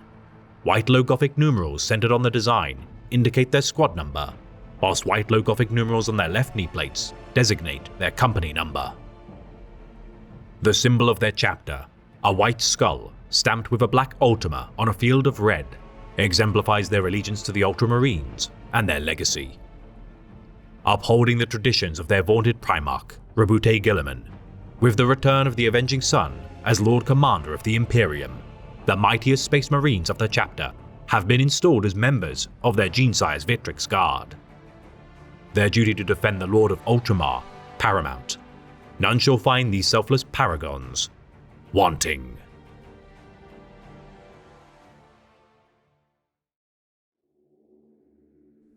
Offer the incantation of activation.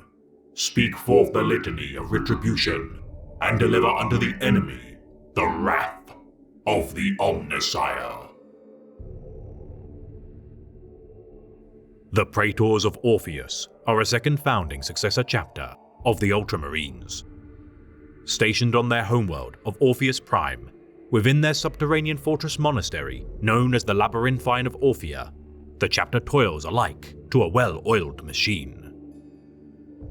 Strict adherence of the Codex Astartes, their literal interpretation of its teachings, combined with the machine logic of the Tech Priest of Mars, allows no margin of error for its Astartes to follow its doctrines. Their understanding of technologies and imperial science, second only to the Adeptus Mechanicus, many believe an underlying alliance between the chapter and Scions of Mars exists, due to their extensive cybernetic implants and technologically advanced weaponry. Immensely disciplined in their approach to waging war, the chapter earned glory during the Hotun repression of 932.M39 against the renegade Astra Militarum Regiment under the command of the Xenos-controlled general, Lord Kazanlak. Destroying the parasitic Xenos and pardoning the surrendered regiments of guardsmen, the stoic Praetors earned further glory millennia thereafter, defending the world of Vigilus during the War of Beasts. Clad in white power armor, adorned with a sky blue Aquila, power pack trim, and tactical indicators upon their right pauldrons, white high Gothic numerals centered on these designs indicate their squad, whilst further numerals on their left knee plate designate their company. The symbol of their chapter, a shield of blue marked with a yellow sunburst, is imposed with a blue Ultima upon a field of white at the top left corner of its design. Despite suspicion of their ties to the Mechanicus, the chapter's overt display of allegiance to the Ultramarines marks them as stalwart servants of Ultramar. Adopting the changes to the Codex Astartes penned personally by the revived Avenging Sun, Rabute Guilliman, the Praetors of Orpheus continue to doggedly follow the teachings of their Gene-Sire, with no allowances to deviate from his sacred commands.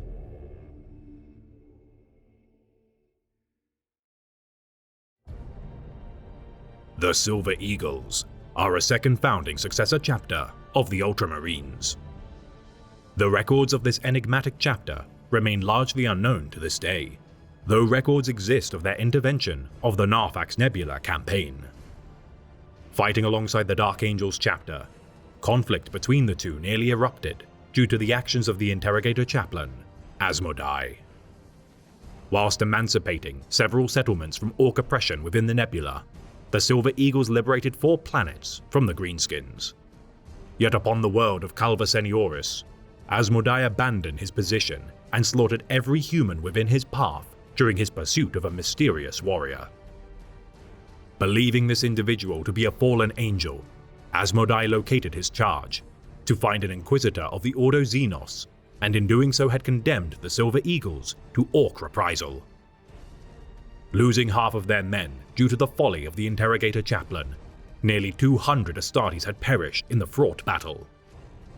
Informing the chapter of the Dark Angel's brash actions, the Inquisitor requested that the Silver Eagles bring censure to the Sons of the Lion. Chapter Master Periphas would not dare to declare open war against the lauded descendants of the First Legion, and instead dispatched emissaries to the Rock to demand compensation for the loss of their men. Submitting to the demands of the Silver Eagles, Supreme Grandmaster Azrael's mastery of diplomacy proved invaluable, and for his crimes against the descendants of the 13th, Asmodai received punishment for his actions. Clad in metallic silver ceramite, adorned with Codex-compliant trim on their pauldrons to identify their company, white squad identifiers are employed upon their right pauldrons, with white low Gothic numerals stenciled on the right of these designs to signify their squad number.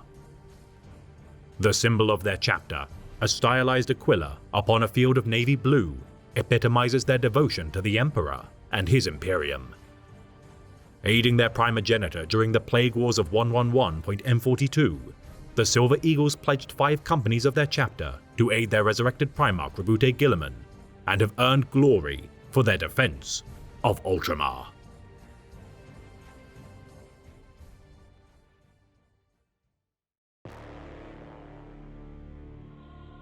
While vile mutants still draw breath, there can be no peace. While obscene heretics' hearts still beat, there can be no respite. while faithless traitors still live, there can be no forgiveness. The Silver Skulls are a second founding successor chapter of the Ultramarines. Revered as among the most prestigious creeds of the Adeptus Astartes, these stern warriors do not abide failure, no matter the cost it may incur.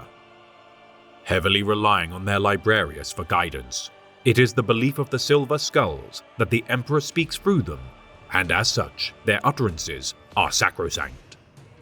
Distrustful of such zeal, regardless of their misgivings, no Imperial commander is foolish enough to deny the aid of these revered Astartes. Drawing many of their recruits from their homeworld of Varsavia Tertius, or simply Varsavia, the Silver Skulls also recruit aspirants from the feral world of Garanda II and other disparate planets. Ostensibly a death world covered in permafrost, the chapter world of Varsavia's indigenous wildlife and hostile icy environments breed hardy aspirants for recruitment.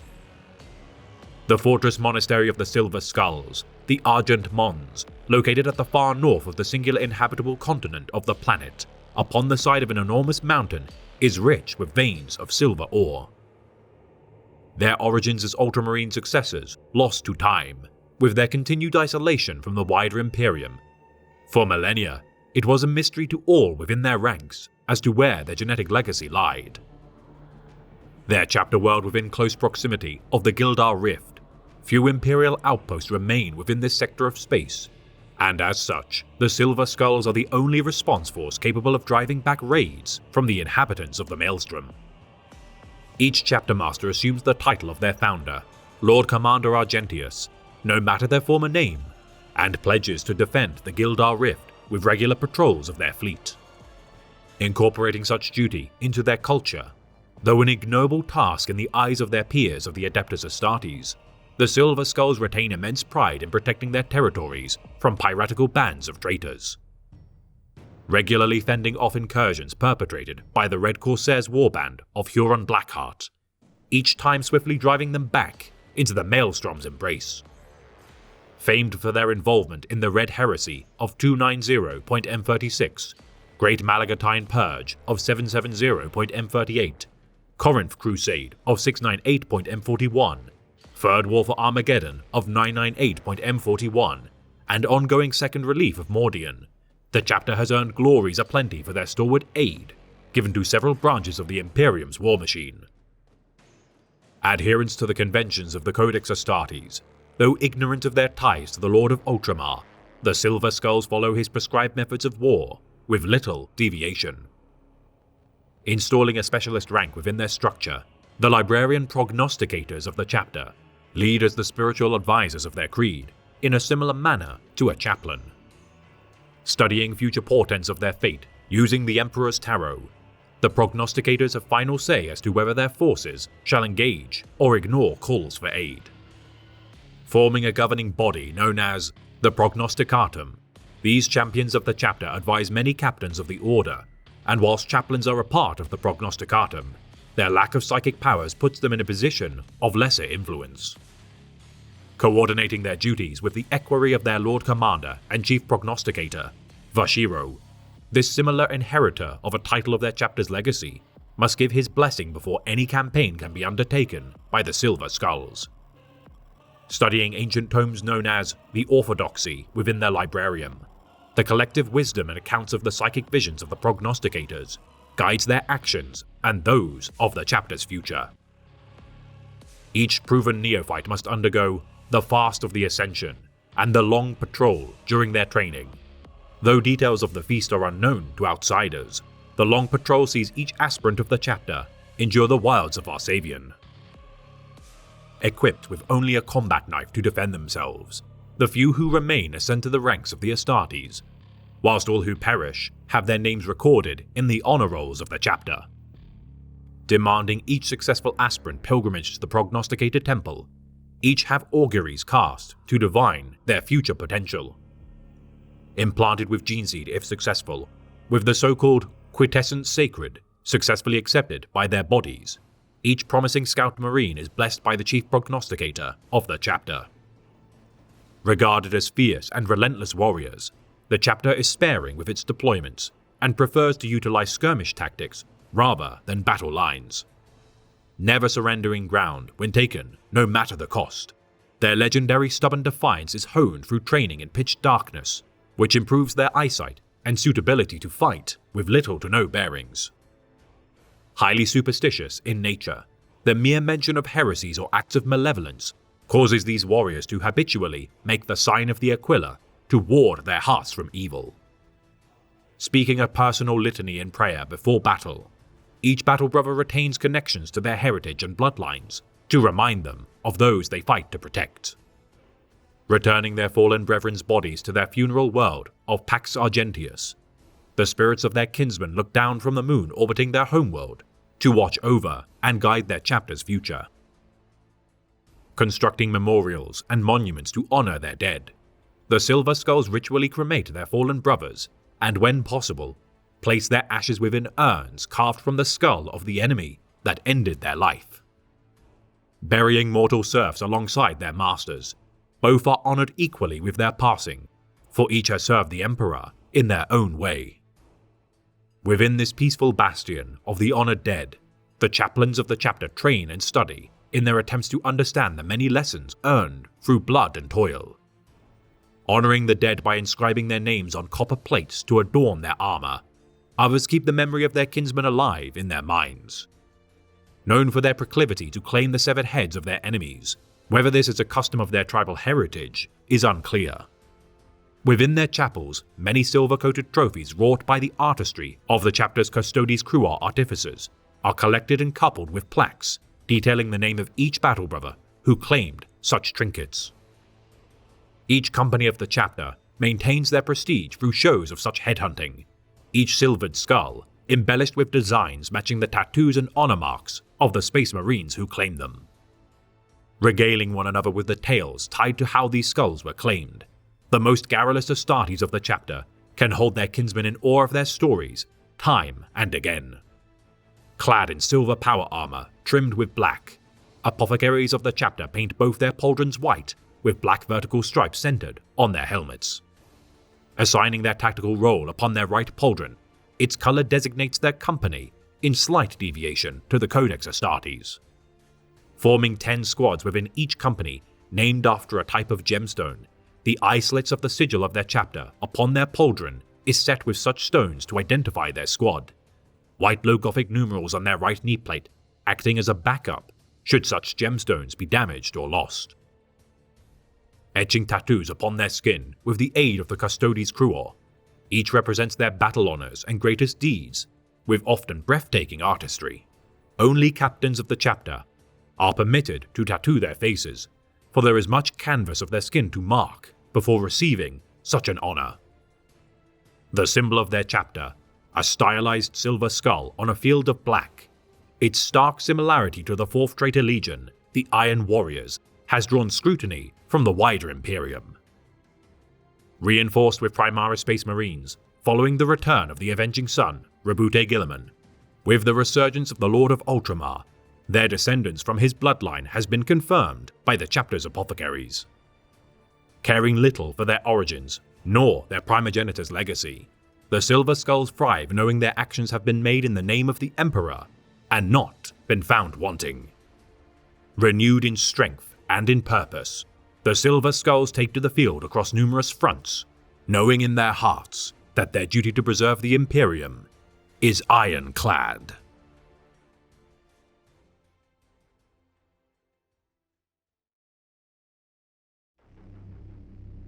What makes a hero is not only his actions on the battlefield.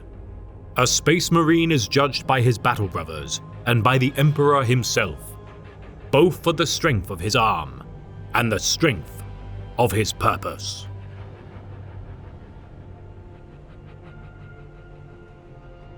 The White Consuls are a second founding successor chapter of the Ultramarines. Part of the band of 20 chapters charged with defending the Imperium from the threats of the Eye of Terror, the Astartes Praesus. Despite their homeworld being far from the Warp Storm, the White Consuls never falter in their duty to patrol its borders. Peculiarly for a Codex-compliant chapter, the White Consuls maintained 2 chapter masters, one for governing their homeworld of Sabatine, whilst the other serves as battle master in containing the forces of the Eye of Terror.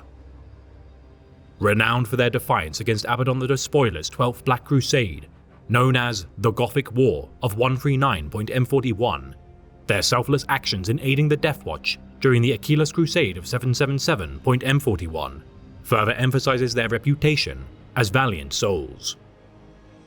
Repelling the might of 10,000 word-bearer Astartes during the siege of Boros Gate with only 5 companies of their chapter, the later arrival of further combatants under the command of the Necron Overlord, the Undying One, proved insufficient at breaking the White Consuls. Losing 200 Astartes during the opening hours of the campaign, alongside the Astra Militarum regiments stationed on Boros Prime, the White Consuls drove back Traitor Titan war machines using captured defense lasers. Millions of mortals perished in combating the Sons of Lorgar, yet with the conclusion of the battle, 7,000 Wordbearers Astartes and 100 White Consuls remained. Reinforced by the Grey Knights with the arrival of the Necrons, the Wordbearers were cast from Boros Prime. 3 Astartes of the White Consuls survived the grueling campaign, yet their massive casualties, including their chapter master, Titus Valens, had bloodied the traitors immensely. Restoring their chapter to full strength in the years that followed, during 999.M41, the White Consuls committed its entire chapter to defend the Cadia sector during Abaddon the Despoiler's 13th Black Crusade. Cut off from the Imperium following the destruction of Cadia and birth of the Great Rift, the White Consuls for their valor incurred reprisal. The Death Guard warband, the Lords of Silence, allied with the Wordbearers warband, the Weeping Veil, laying siege to their homeworld of Sabatine. With the majority of their strength cut off from their homeworld, its desecration was assured, for the Lords of Silence have transformed it into a horrendous plague planet. Though losing their homeworld, the White Consuls refused to eschew their duties to defend the Imperium. Administrators and guardians of several star systems, such as the aforementioned Boros system, each neophyte of the chapter must serve as a coadjutor of these worlds, with veterans of the chapter appointed as planetary consuls during their service before promotion to the rank of sergeants or captains. Excelling at orbital drop pod assaults, despite their skill at urban warfare, it is the chapter's expertise at governance which sets it apart from its peers. Fervent worshippers of the divinity of the Emperor, the White Consuls, unlike most chapters, are adherents to the Imperial cult and are fanatical disciples of the Codex Astartes.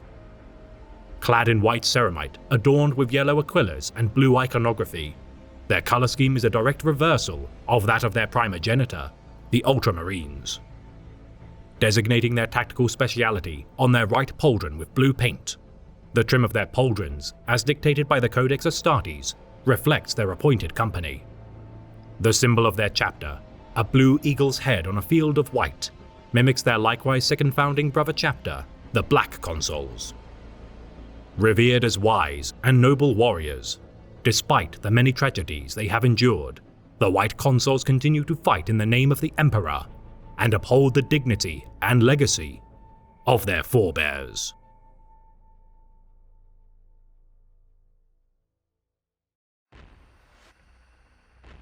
Enemy approach vectors confirmed. Targets entering the kill box in 004. 3, 2, 1. Commencing Operation Scourge in the Emperor's name. Let none leave here alive. The Hawklords are a successor chapter of the Ultramarines of unknown founding. Rumored to have been sired from the 13th Legion's 21st chapter, which served prior to their reunion with their Primarch, the Hawks. These skilled pilots earned glory during the Calth betrayal, defending the beleaguered fleet's ambush by the Wordbearers. Should such speculation be true, the Hawklords would likely be regarded as a second founding chapter, though no record exists to corroborate such a claim. Hailing from the world of Preyspire, the chapter are revered as quite possibly the greatest aerial combatants of the Adeptus Astartes, due to their skill piloting a variety of potent gunships. vaunted for their service during the War of Beasts. Their battle brother of legend, Aetherius, aided in the foundation of the Chamber Militant of the Ordo Xenos, the Death Watch. Regularly accepting cousin Astartes to hone their skills within their chapter, their elite Talon Wings teach promising pilots new techniques, who return to their kinsmen, enriched from their secondment among the Masters of the Skies. Committing 7 companies to defend the fortress world of Cadia during Abaddon the Despoiler's 13th Black Crusade, their superior skill at aerial warfare preserved Cadia's hive city of Casa Elisha. Rarely utilizing drop pod assaults due to their immense skill, using Thunderhawk gunship low-altitude insurgents, in conjunction to assault marines and land speeder mobilizations, their Storm Talon support ground units with immensely proficient aerial support. Those not assigned as pilots target anti-air countermeasures and punch holes through enemy lines, their aerial contingent so effective that none care for a lack of glory should their efforts bolster their kinsmen in the air. Clad in purple ceramite, adorned with black chest aquillas, the chapter utilizes gold tactical rolls on their right pauldrons, using black High Gothic numerals to symbolize their squad atop such designs. Marking their company using Codex-prescribed color pauldron trim, veterans wear golden yellow helmets paired with markings on their left greave atop a colored roundlet. The symbol of their chapter, a golden hawk upon a purple background, while bearing stark similarity to the Raven Guard, does not belie genetic ties to the sons of the Ravenlord. Now ascended to the form of Primaris Space Marines, the Hawklords are gloried for their salvation of Highworld Fessor, using Storm Talon divisions, and aid given to the War of Beasts, erupting upon the world of Vigilus.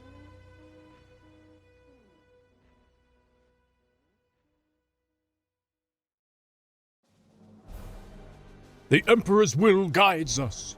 The Primarch's blood strengthens us. The Founder's example drives us. No foe can stand before us and prevail. The Sons of Auror are a successor chapter of the Ultramarines of unknown founding. Hailing from the world of Armato within the Segmentum Ultima, these warriors name themselves after the revered Ultramarine Legion captain known as Auror, who fought to drive the traitors to the throne into the Eye of Terror during the Great Scouring. Speculated to be members of the Second Founding due to their patriarch's deeds, the Sons of Auror, whatever their origins, have earned many plaudits in recent years, fighting during the Joran Retaliation, Abaddon the Despoiler's 13th Black Crusade, and their legendary battle against the craft world of Elatok. Assaulting the Eldar's pirate stronghold, who preyed upon the voyagers of the Ultima Segmentum, the Sons of Auror purged those who pursued the path of the outcast with aid from a sizable Imperial Navy fleet and numerous guard regiments. Despite rousing their Aspect Shrine elite, regular army, Phantom Titans, several veterans of the Path of the Warrior, and even the Phoenix Lords, Malgan Ra, Karandras, and Lord Baharoth, the Eldar retreated from the might of humanity, sacrificing their Exodites to the guns of the Astartes. Clad in red ceramite, adorned with white pauldrons and silver chest aquillas, the chapter marks their tactical role with white paint on their left knee guard, utilizing red High Gothic numerals within the center of their chapter icon on their left pauldron to identify their company, and simple red numerals on their right pauldron to signify their squad. The symbol of their chapter, a red Omega symbol upon a field of white, pays homage to the Lord of Ultramar and his Astartes creed. Aiding their primogenitor during the Indomitas Crusade as members of Battle Group Erasmus of Fleet Primus, their efforts aided the Darkspires chapter, liberating the Shrine World of Paradise II from Necron oppression.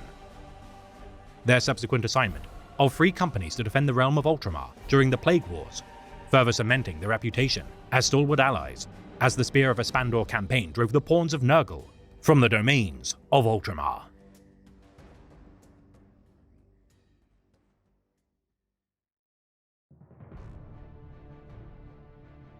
The Aegita was the shield, but no more.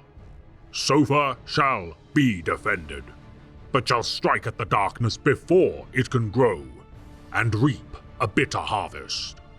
Call out the call to the proud men and women of this world. They have earned the right to fight and bleed and die alongside any warrior of this chapter, and their sons shall be our brethren. Let them turn their plowshares into swords and stand with us as equals.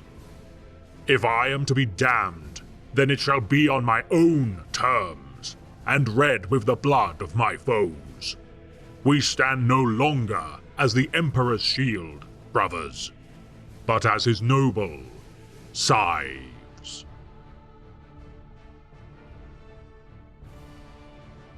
The Scythes of the Emperor are a successor chapter of the Ultramarines. Created during the Third Founding, demanded by the Primarch of the Imperial Fists, Rogel Dorn, this tertiary line of the Adeptus Astartes assumed the responsibility of combating the ever-growing threats left in the wake of the Great Scouring.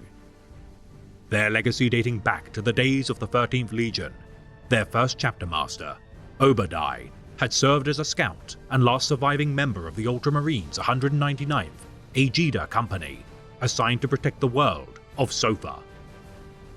The Xenos artifact known as the Pharos device besieged within the mountain of the same name during the Horus Heresy.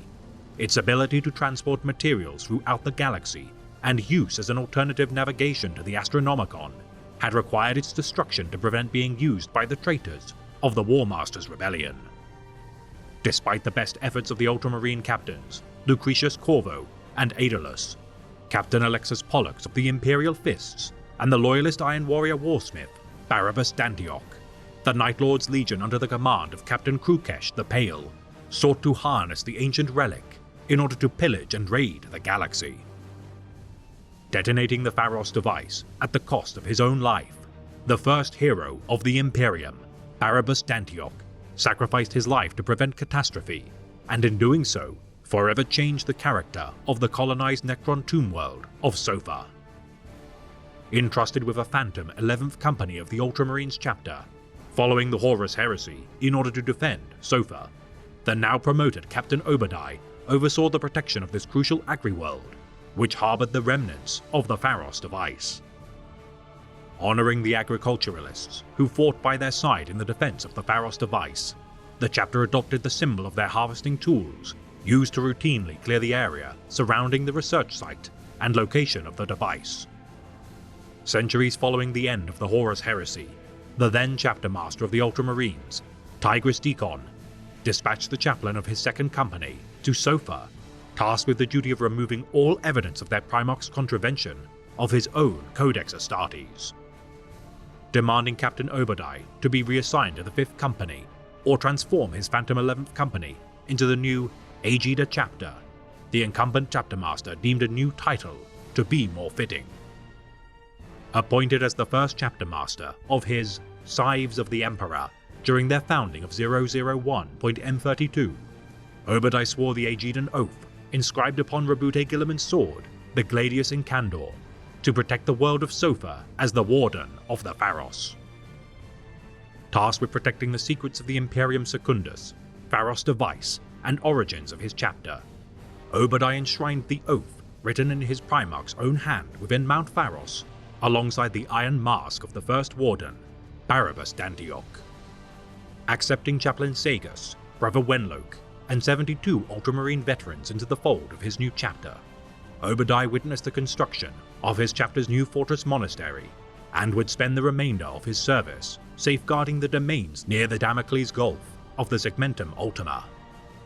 Policing the boundaries of the galactic eastern fringe, the Scythes of the Emperor contained the spread of the Orc menace, thwarted the Tau Empire's oppression of the world of Silakel, and sundered countless bands of piratical raiders.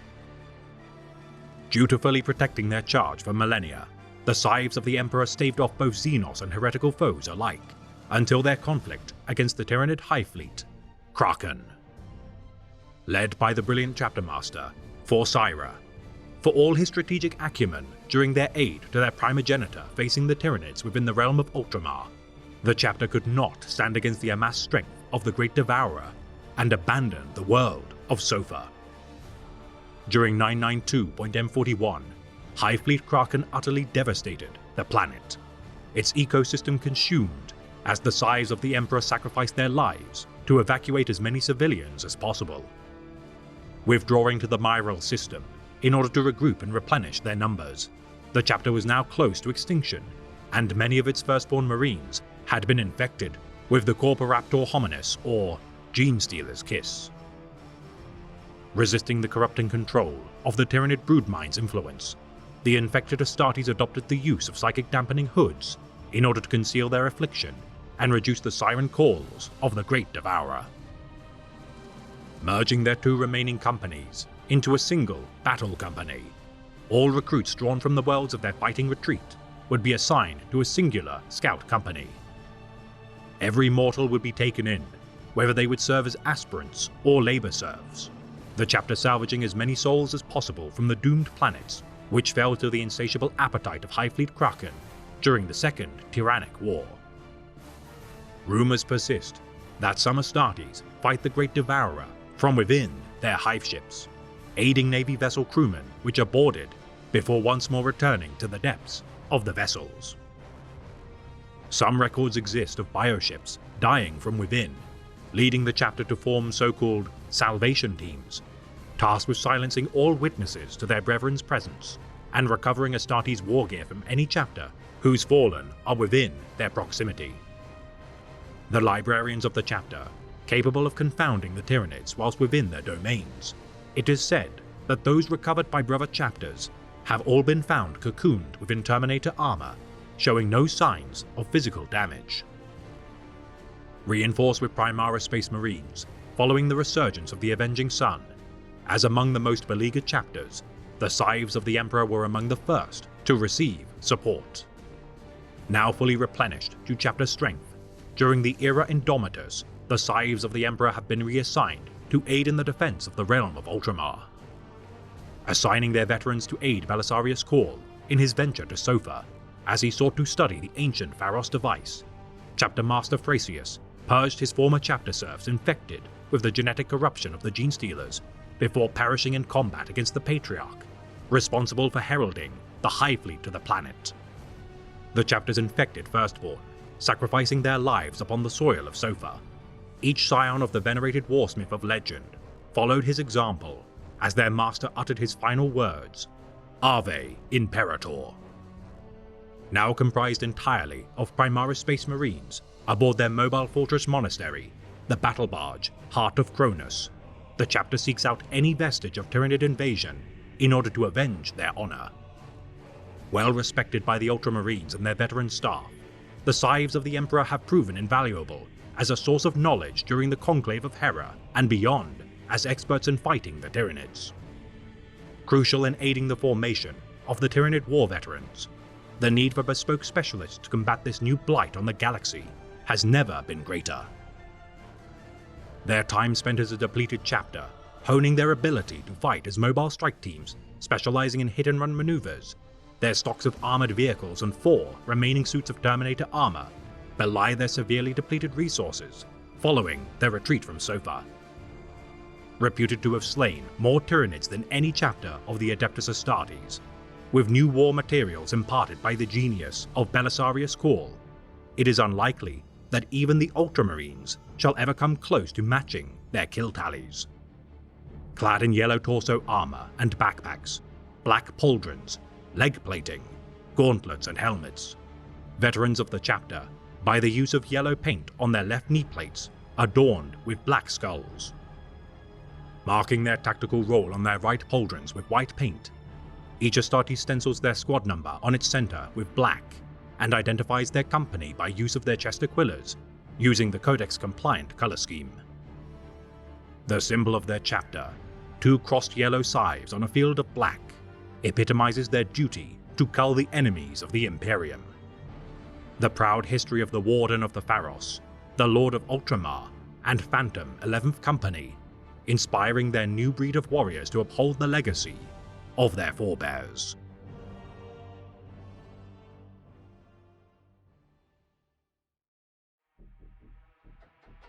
The Imperious Reavers are a successor chapter of the Ultramarines. Sired during the 4th founding of the 32nd millennium, these warriors hail from the burgeoning hive world of Praediceta within the Vidar sector of the Eastern Fringe. Constantly besieged by Xenos, pirates, and demonic aggressors, the Imperious Reavers are noted, facing the Great Devourer due to their involvement of the First Tyrannic War. Their second company, known as the Stormbringers, comprised of such veterans, These elite Tyranid hunters are adept at rooting out gene-stealer cults wherever they spread. Cleansing the Hive Primus of their homeworld of Praetor Zeta during 645.M39 following investigations by Adeptus Arbites and inquisitorial authorities. The Imperious Reavers, under command of Chapter Master Vasily Belousov, slew the gene-stealer cult Magus of the Byaal cult at the cost of many civilian lives. Clad in half red and black ceramite, adorned with yellow pauldron trim, peculiarly for sons of the Ultramarines, the chapter displays no squad nor company markings.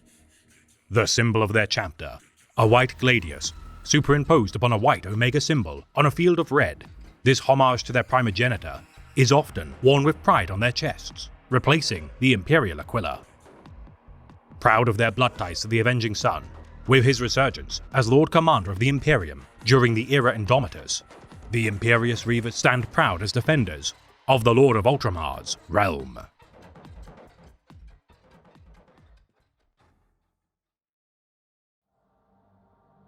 The Tome Keepers are a successor chapter of the Ultramarines. Sired during the Fourth Founding during 546.M32, these warriors hailing from the desert world of Istruma within the Segmentum Pacificus revere the pursuit of acquiring records of the Imperium's gloried past.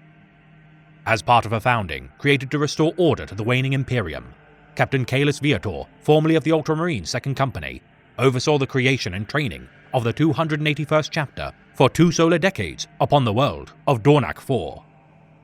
Declared ready for active duty a year subsequent, the chapter ventured to the Karakros subsector of Macarius Alpha in search of a home, driving Eldari, Orc, and Hrud Xenos from its domains and establishing their own base of operations. Racked by the orbiting White Dwarf's radiation, the barren world of Istruma bred hardy people, which proved viable for Astartes recruitment. Yet due to the high mortality and lack of elders, the populace bore an obsession with preserving their history, culture, and generational record-keeping. Passing knowledge through parchment and pen, the peoples of Istruma welcomed the Sky Warriors of the 281st with praise and veneration, regaling Chapter Master Viator and his retinue of the history of the world within their capital city, Nivernais, their citizenry rarely exceeding the age of 30 as their technologies deteriorated. The Istrumans, regardless of their struggle, retained their legacy through archives, safe in the knowledge that their deaths had paved the way for future generations. Revealing millions of books, data slates and cogitator terminals beneath the planet's surface within city-sized libraries, the Astartes saw great promise in this beleaguered people who thrived despite their ill fortune. Constructing their chapter monastery upon the northern peaks of the Zartos Mountains, with the chapter ensconced as the planet's new guardians, the people of Istruma presented Chapter Master Viator with their most cherished possession, the White Book. Cherishing their veneration of knowledge above all, Viator named his chapter the Tome Keepers in their honor. The influx of recruits of the planet into the fold and vast natural resources from the surrounding planets of the system, bolstering their might. Inducting neophytes to conduct the trial of pages henceforth, such pages which endured the harsh desert trek to the chapter monastery and successful induction into the Sky Warriors' ranks began to show signs of a peculiar psychological phenomena. Now rendered immortal by the surgeries and organ implantations of Space Marine physiology, each Astartes of Istruma began to feel guilt, knowing they would outlive generations of their kinsmen. Regarding the Tome Keepers henceforth as pariahs, little more than dead men walking, the introspective and gloomy Astartes, which began to replace their forebears, accepted death as an inevitability, bordering on reckless abandon. Harnessing such a dour outlook with psycho-indoctrination with limited success, the Tome Keepers began to transcribe their thoughts within journals using the sparse free time they possessed. Building their understanding of war by encouraging notes to be taken of their enemies regarding their strategies, quirks, and vulnerabilities, Chapter Master Viator witnessed his men's skill improve with each passing campaign. Aggressive in their application of overwhelming firepower, the Tome Keepers approach warfare with cold discipline, exploiting the known weaknesses of their opposition, gleaned through millennia of study. Sharing their own observations, recorded in their war journals with their brethren, no matter their rank, valuable intuitions from even the most junior Astartes may lead to breakthroughs in the chapter's doctrines against specific foes. Prized by the Chamber Militant of the Ordo Xenos, the Death Watch, for their apprehension of alien tactics, their meticulous record-keeping and experience is a boon for these elite warriors of the Long Watch. Their millennia of toil earning the chapter an extensive honor roll of victories and glorious combat. Few of their contemporaries can match even half of their deeds, which aided in the salvation of untold billions of souls. Vilified by the Adeptus Ministorum due to their impiety and lack of devotions made to the Master of Mankind, following the Sanctimonia conflict of 291.M37, the chapter sundered the crypts of 300 martyrs to contain a chaos incursion. Further disgusted by their allies of the Black Templars and Adeptus Auroritus indiscriminately slaughtering civilians caught in the crossfire, the Tomekeepers abandoned the war zone, forever embittered to the Ecclesiarchy. Benefiting from a larger librarium than is typical for a chapter, the Tomekeepers rely upon their somnolent seers of their homeworld who divine the future of their deeds. Their short lifespans preventing them from burgeoning to the status of Alpha designation psychers. Venerated prophet houses such as Maru tithe their disciples of great potential to undergo the trials to become a Space Marine librarian. Using their powers to not only conjure devastating warp fire or geokinesis, the chapter's librarians also send vital intelligence across war zones and divine future strategies which may prove vital. Congregating alongside their chaplain orators and chapter ancients to conduct amplification sermons, the chaplains of the Tomekeepers read the deeds of their venerated kinsman's war journal, while librarians project them directly into the minds of their brethren to bolster their resolve. From the rebellion of the Nova Terra Interregnum to Abaddon the Despoiler's 13th Black Crusade, these warriors have stood ready to defend the Imperium from any and all threats, the birth of the Great Rift exacerbating chaos uprisings within the Segmentum Pacificus, which the chapter has been quick to suppress. Their domain set upon from all sides following their combat against the Black Legion upon Cadia, the already beleaguered chapter gradually diminished after 2 centuries of war against the Necron-Fott dynasty until only 200 Space Marines remained. Each fallen battle brother laid to rest during the closing of the book ceremony, their war journal is retrieved by the chapter's apothecaries, along with their progenoid gland.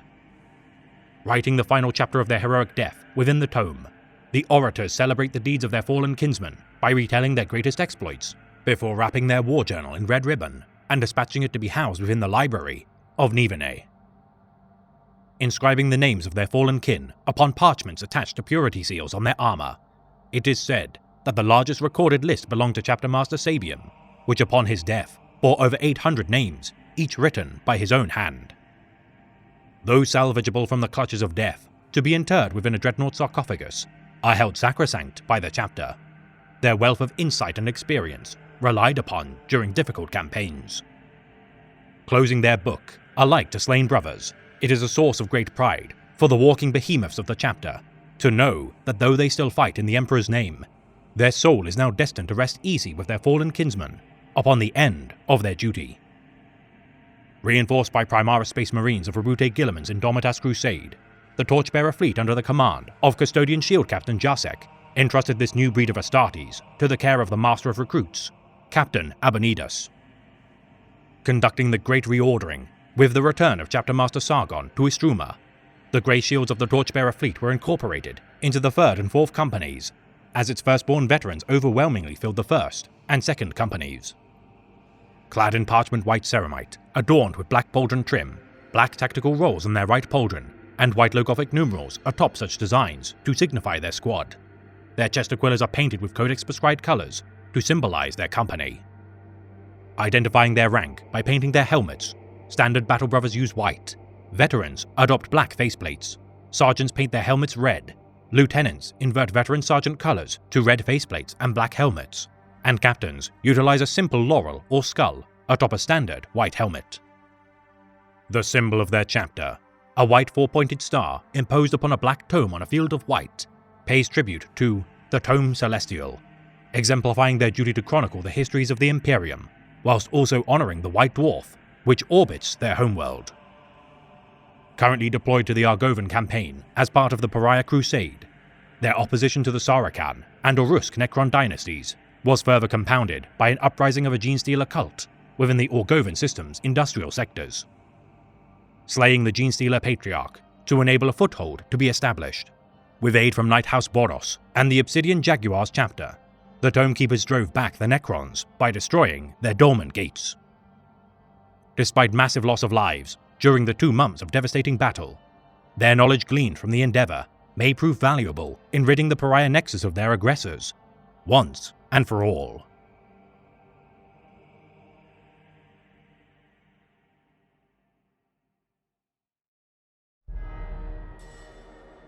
The enemies of the Imperium are vast. No matter how vigilant we remain, there may always be one who acts against us. Remember your devotion and your duty, but ignore your own needs. We rest only when the Emperor grants his mercy. The Howling Griffins are a successor chapter of the Ultramarines. Sired during the 33rd millennium during a long-forgotten founding, these proud Astartes regard themselves as the preeminent vanguard of the Imperium. Fighting at the forefront of many of humanity's most crucial battles, during their exhaustive service, their boundless pride is well earned as among the most prestigious creeds of the Adeptus Astartes. Relentless in their refusal to abstain from conflict no matter their losses, as reward for their unimpeachable service, the High Lords of Terror have granted the chapter the authority to recruit aspirants from a variety of worlds. Preferring to induct aspirants from their feudal homeworld of Mancora, its history of raising an excess of psychically gifted candidates proves invaluable, requiring established librarians of the chapter to monitor the planet's population for signs of warp contamination or heretical activity. Preventing their homeworld from developing past its pre-industrial status, and always positioned at a state of warfare, the purity of their stoic aspirants forged through toil and martial honor are fitting stock to create more Astartes. Their fortress monastery, the proud Eyrie, looming over the subjects of their fiefdom, the presence of the chapter cast a shadow over the planet's manufactoria, isolated away from the wider population. Their gene seed, as befitting that of the bloodline of the Lord of Ultramar, is incredibly stable, allowing for few organ rejections and no flaws to their function. Their continual attrition requiring constant replenishment of their forces, the Howling Griffins deploy their companies across multiple simultaneous war zones to best utilize their firepower. Exceptionally competent in battle, as exemplified by their continual survival and prosperity, whether facing the Necrotechs of Narth, the Greenskins of Gunnadark, apostates of the Plague of Unbelief, or even several of Abaddon the Despoiler's Black Crusades, these sons of Roboute Guilliman never falter, no matter the odds.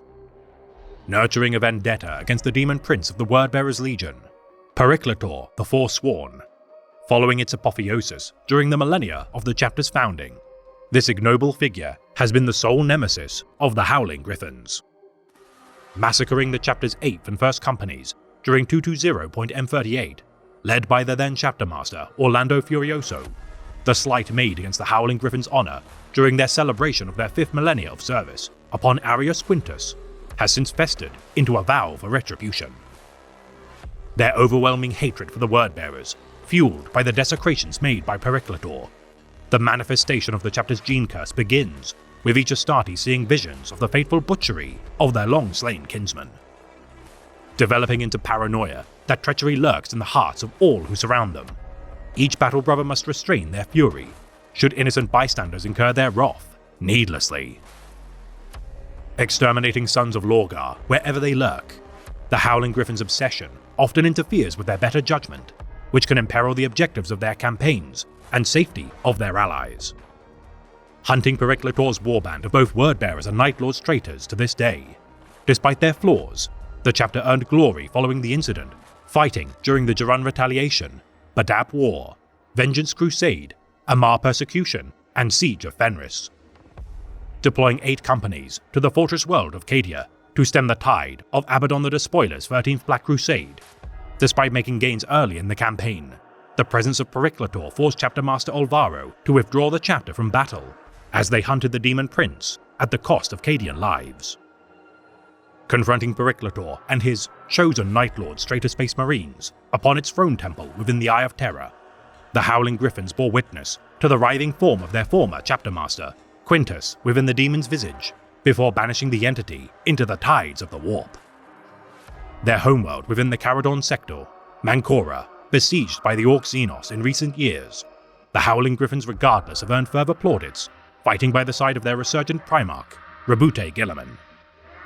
Strict in their adherence to their Primarch's military writings, the Codex Astartes, though the chapter does not revere the tome as holy in nature, they nonetheless perceive it as the greatest doctrine of warfare ever created. Willing to promote strategies of innovation, as encouraged by Roboute Guilliman, their rigidity to its tenets does on occasion allow for lateral thinking and pragmatism. Effective in practically any theatre of war, the chapter endeavours to keep all companies at full capacity in order to field their chapter at optimal efficiency. Transferring Astartes between companies to facilitate one's battle readiness whilst another resupplies, their provision of a wide array of weapons and armour produced from the forges of their homeworld prevents them from ever being underprepared. Capable of producing rare Land Raider Prometheus pattern tanks and Mark 8 errant pattern power armour, though not the best equipped chapter of the Adeptus Astartes, the Howling Griffins are regardless well equipped by comparison to most. Inscribing oath parchments prior to each and every battle partaken, the Howling Griffins encourage vast amounts of such declarations to be pledged, to encourage inspirational deeds being made in battle. Taking extreme measures to accomplish such pledges to honour the chapter, even should its completion take decades, none may abandon such pacts made to the Emperor, typically affixed to each Battle Brother Ceramite until the achievement of their promise, or death. Clad in quartered crimson and ochre ceramite, adorned with silver chestaquillas, each Battle Brother assigns black tactical markings on their right pauldron, using white Logothic stencils atop such designs to indicate their squad, allowing for divergent heraldry to comply with the outlines of the Codex Astartes to cater to so-called Night World deployment campaigns. Elements of the 1st, 4th, 6th and 10th companies painted their ceramite black during such an event within the Caradhriad sector to bolster their stealth capabilities. Also allowing for insurgency forces to adopt orange and brown camouflage pattern heraldry, though rare to witness, its last recorded sighting upon the world of Sigmar 6 during the Badab War proved effective in concealing their ambush squads. The symbol of their chapter, a black griffin rampant on a quartered field of crimson and ochre, is believed to originate from the feudal traditions of their homeworld. Vaunted for their service during the Indomitas Crusade, War of Beasts, Plague Wars, and Battle of Malak, these august scions of the Avenging Sun, now bolstered with Primaris reinforcements, have never been stronger.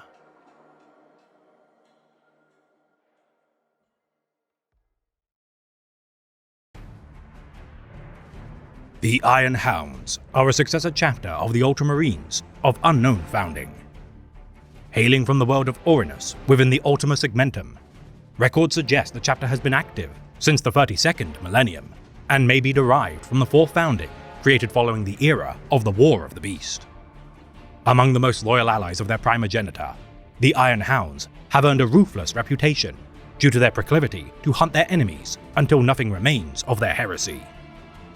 Defending the realm of Ultramar from the Death Guard Legion during the Plague Wars, the Iron Hounds witnessed the revivified might of their Genesire, spurring them to exceed their former glories. Clad in silver ceramite, adorned with white pauldron insets and chestaquillas, each Battle Brother marks their tactical role with black paint upon their right pauldron. The symbol of their chapter, an iron-collared black hound's head on a field of white, signifies their insatiable hunger to prey on the wicked. Pledging their full might to aid Ultramar's defense during the Plague Wars and Damnos campaign, reports suggest that their assault of the Scourge Stars, made against the forces of the Plague God, Nurgle, may have ended their glorious service.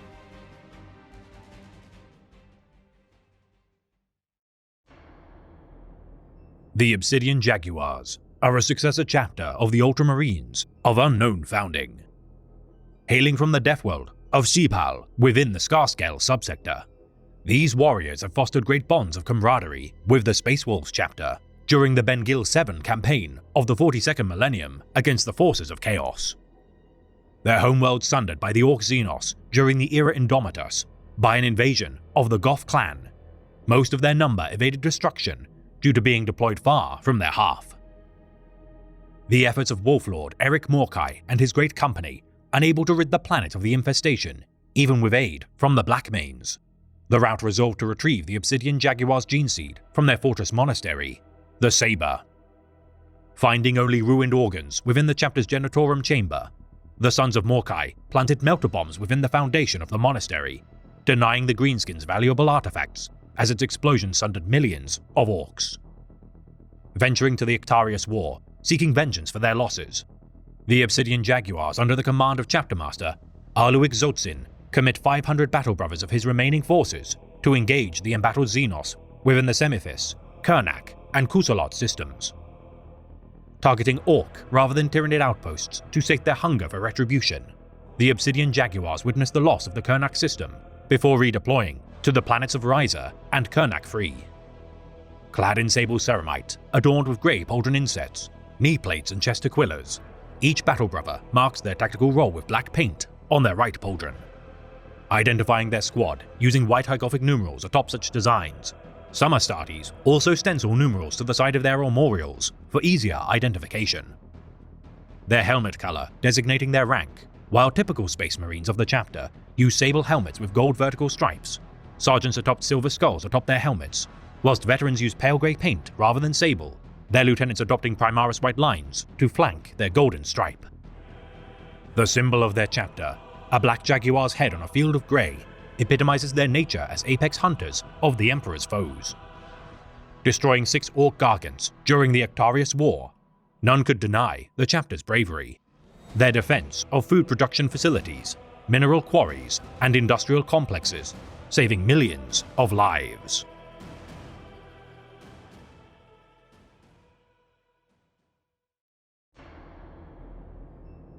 The Sons of Guilliman are a successor chapter of the Ultramarines of unknown founding. Sire during the 33rd millennium, these warriors hailing from the death world of Praesidia have earned a mixed reputation of service. Responsible for the formation of the Chaos Warband at Haron's Reavers, created by their fallen captain of the same name, the remnants of his company pillage the Imperium to this day, and have been cited during campaigns such as the Siege of Vrax, alongside Chaos allies. Becoming rash in their dedication to root out defectors and renegades following their betrayal, the chapter struggles to maintain their prestigious title, made in reverence to the Avenging Sun. Cleansing the world of Salinus during the early years of the 41st millennium, the Sons of Guilliman deployed to the war zone sacrificed their lives to defend the city of Katurian. Their efforts sustained with the arrival of the Grey Knights chapter of the Ordo Malleus. Retrieving all known locations of fallen Sons of Guilliman, the Grey Knights returned their bodies to the chapter in order to be interred with honors within their holy mausoleum. Lauded for their service during the siege of Lacedaemon of 953.M33 and Judgment of Helenus of 801.M41, their fortunes were further redeemed thanks to the intervention of Captain Uriel Ventress of the Ultramarines' 4th Company. Returning 19 suits of Mark VI Corvus power armor retrieved from the Selinus conflict of 865.M41, such honored plate had been held within the planet's gallery of antiquities, maintained by the grateful populace who had been saved by their valor. The assortment of salvaged warplate worn by Captain Ventress during the conflict, now restored to full functionality, and revered as a relic of the chapter. Clad in quartered blue and white ceramite, adorned with yellow chest aquillas, each Astartes marks their tactical role with blue paint on their right pauldron, assigning blue hieroglyphic numerals atop such designs to identify their squad. This Codex-compliant chapter uses its prescribed color scheme to trim their pauldron in order to identify their company. The symbol of their chapter, a blue Ultima imposed on a white roundel flanked by angelic wings on a field of blue, gives praise to the Lord of Ultramar and his bountiful legacy. Their last known deployment made during the Third War for Armageddon, the Sons of Guilliman continued to fight in the name of their glorious Genesire as 6 of their companies unleashed their wrath made against the prophet of Gork and Mork.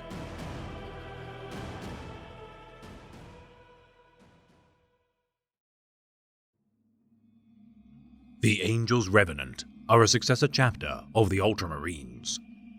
Sire during the 8th founding of 598.M35, prior to the Imperium's time of Twin Empires, many of their early campaigns earned the chapter glory while fighting within the Segmentum Tempestus. Gifted the Shrine World of Libethra for their service during the Orphean War of Faith during 922.M39, the originally fleet-based chapter accepted the duty of defending the vast cemeteries of the planet, interred with untold millions of honored dead. Intensely reverent of the ecclesiarchy and tenets of the Imperial Creed, the chapter recruited aspirants from the feral world of Patara whilst the Adeptus Ministorum built a fortress monastery for their newly appointed guardians. Patrolling the pilgrimage routes of the Cold Veil, Hesod Nebula, and Barren Stars, countless Xenos raiders and heretic marauders fell to the guns of the Angel's Revenant until disaster finally struck the chapter. Devastated in battle during 991.M41, the Necrons of the Maynarch dynasty beset their homeworld. The scarce hundreds of surviving members of the Angel's Revenant deployed elsewhere, spared as the majority of their ranks perished. Drowning Lebethra's hundredfold basilicas with molten lava, the Maynarch dynasty drove the survivors of their wrath deep below its surface, their last stand seemingly doomed until the arrival of subjects of their Primarch. Their extinction prevented by the intervention of a torchbearer fleet of the Avenging Sun, assigned to locate the chapter. Their Primaris kindred entered the fray and drove the ancient Xenos from their ruined homeworld. Clad in dark cobalt blue ceramite, adorned with gold pauldron trim, white pauldron insets, and a backpack lining, each Astartes marks their tactical role with black paint on their right pauldron, signifying their squad using white high Gothic stencils atop such designs. The chapter also utilizes bespoke markings on their right knee plate. The symbol of their chapter, a white skull wreathed in black flame on a field of white, belies their merciless and terrifying reputation. Continuing to face the enemies of the Imperium at the side of their vaunted brother chapters, their Primarch's gift, now revivifying their numbers, emboldens them to new heights of slaughter in his name.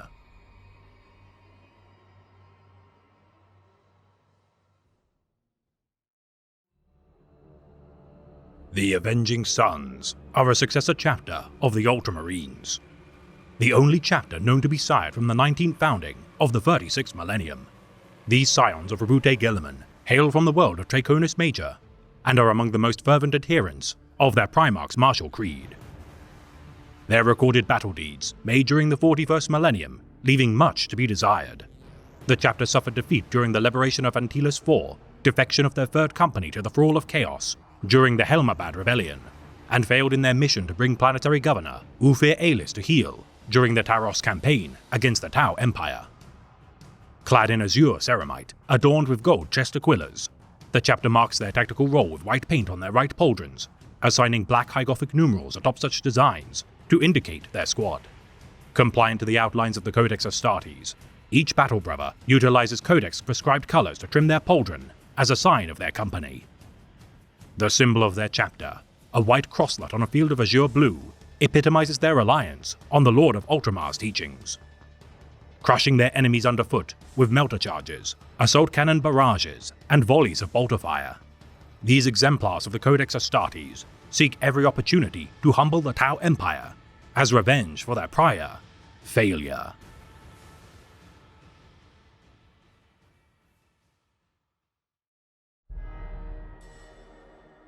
Just as there are no limits to the Emperor's grace and mercy, there must be no limits to humanity's domains. We must persevere, so that the crusade to expand the Imperium may never end. The Marines Errant are a successor chapter of the Ultramarines. Sired during the 23rd founding of the 37th millennium, this fleet-based chapter can derive their legacy to the second founding exemplars, the Eagle Warriors.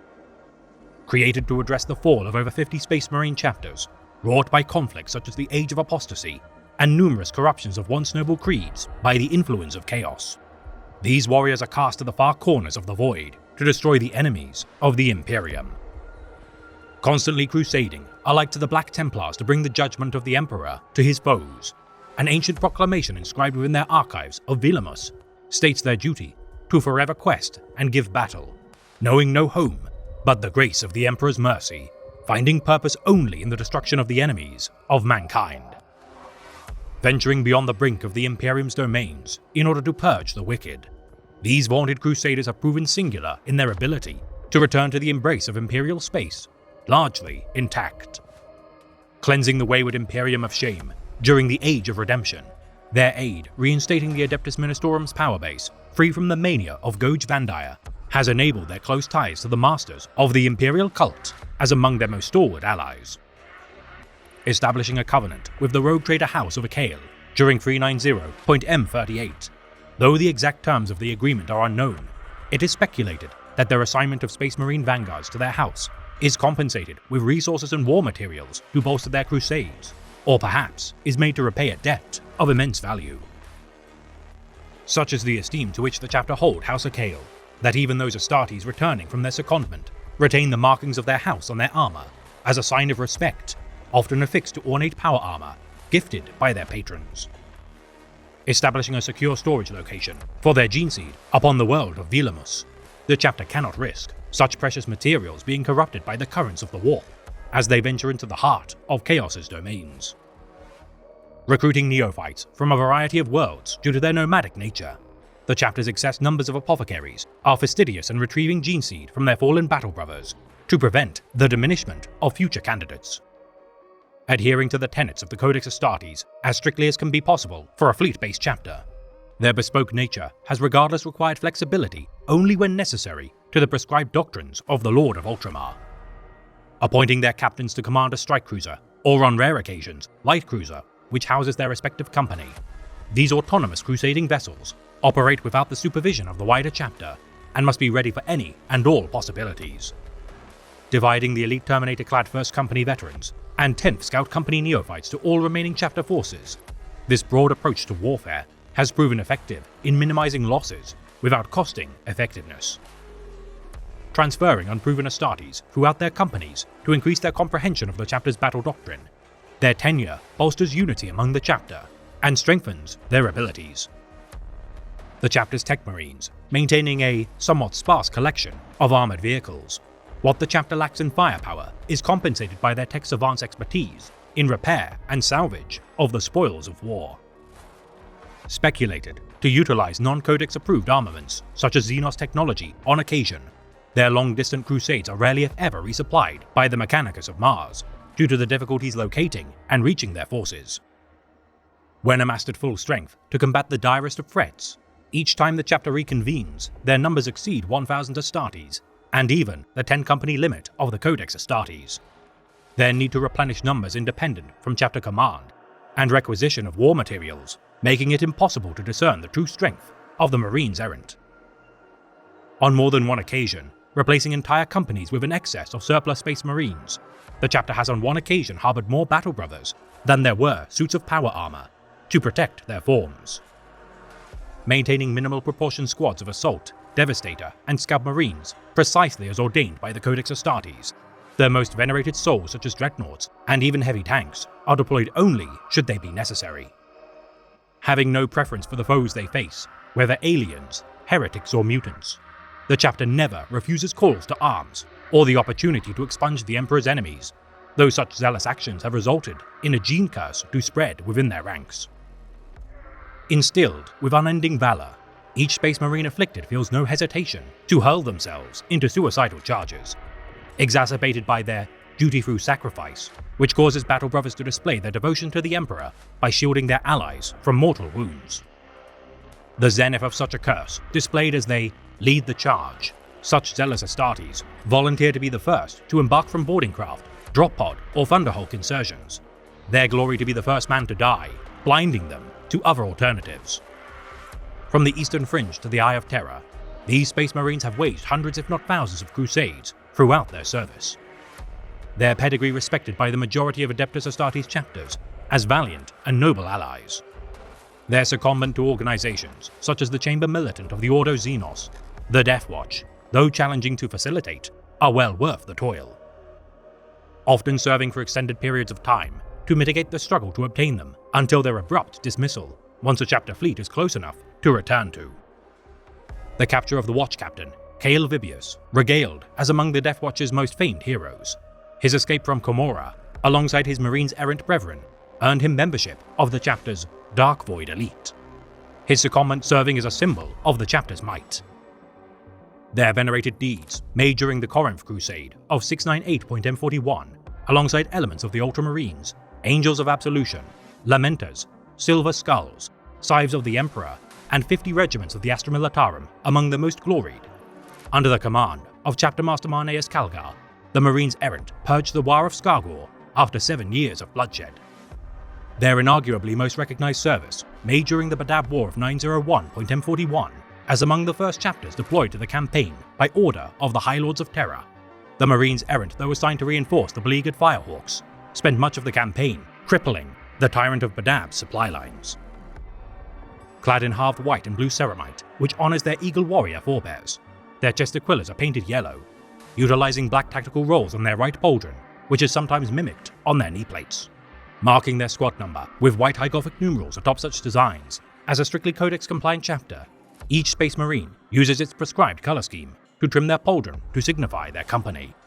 On rare occasions, adopting camouflage pattern ceramite in keeping with the Codex Astartes' covert operation doctrine, the chapter paints their armor with black and white on only rare occasions. The symbol of their chapter, a white star trailed by yellow alike to a falling comet, exemplifies their willingness to descend from the heavens unto war zones, no matter their perils. Their last recorded deeds, made during the fall of Villamus during 999.M41, facing the Phantom of Badab, Huron Blackheart. Their gene seed repository, situated within their fortress, endured attack by both the Red Corsairs and Night Lords. Lured from their fiefdom by Huron's forces, as the Night Lords' warband infiltrated their domains, the pride of the Marines errant proved exploitable, as the vast majority of their gene seed supplies fell into traitor hands. Damned to a slow extinction with the close of the 41st millennium, only the efforts of the Avenging Sun, Rabute Gilliman, and Belisarius Call of the Mechanicus of Mars, dispatching Primaris Space Marines, can prevent their ignoble demise. Yet as of present day, no record can ascertain whether or not a Torchbearer fleet has reached the chapter, and thus their fate remains uncertain.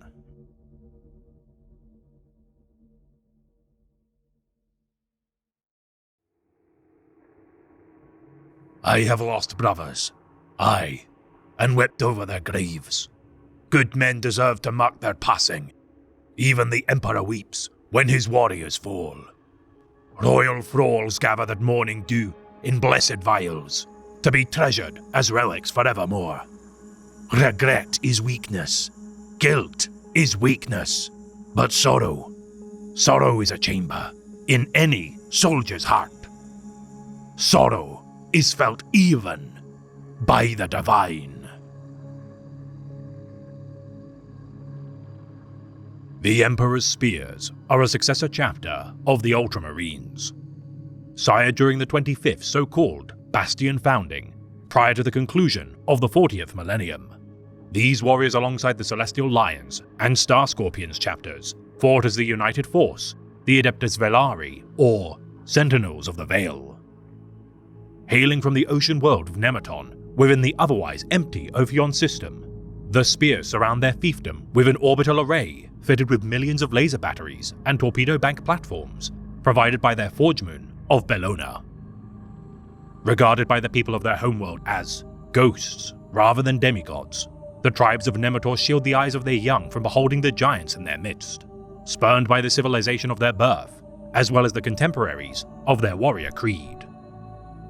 Guarding the treacherous backwater frontier region of the Ultima Segmentum's Outer Dark, known as Ilara's Veil, for many years, the Emperor's Spears toiled with little support from the Imperium due to their distance from its domains.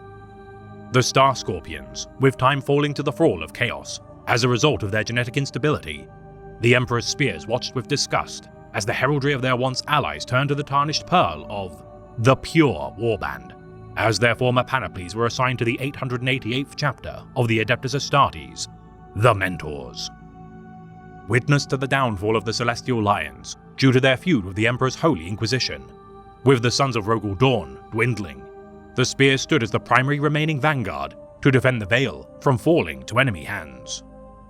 Spilling the blood of cousin Space Marine loyalists, such as the Aurora chapter during the Yukari insurrection, only with the intervention of their primogenitor, the Ultramarines, did the Spears relent in their aggression. The tensions resolved only recently with the intervention of High King Arukatus. Embittered to the more stoic chapters of the Adeptus Astartes, to the point of distrusting even news of their returned Primarch, Rabute Gilliman, the chapter cares not for the politicking of the Imperium, for in its eyes it has been abandoned to a slow death within Imperium Nihilus. Noted for their gallows humor, where even the gravestones of their fallen are inscribed with snarky remarks of their ignominious deaths. The spears have learned to use sarcastic jests to foster bonds of camaraderie when confronted by the harsh realities of war. Always on the move when in battle, the Emperor's spears do not fight as organized battalions, but independent brawlers. Their lack of defensive positions or static emplacements preventing the need for many doctrines outlined by the Codex Astartes.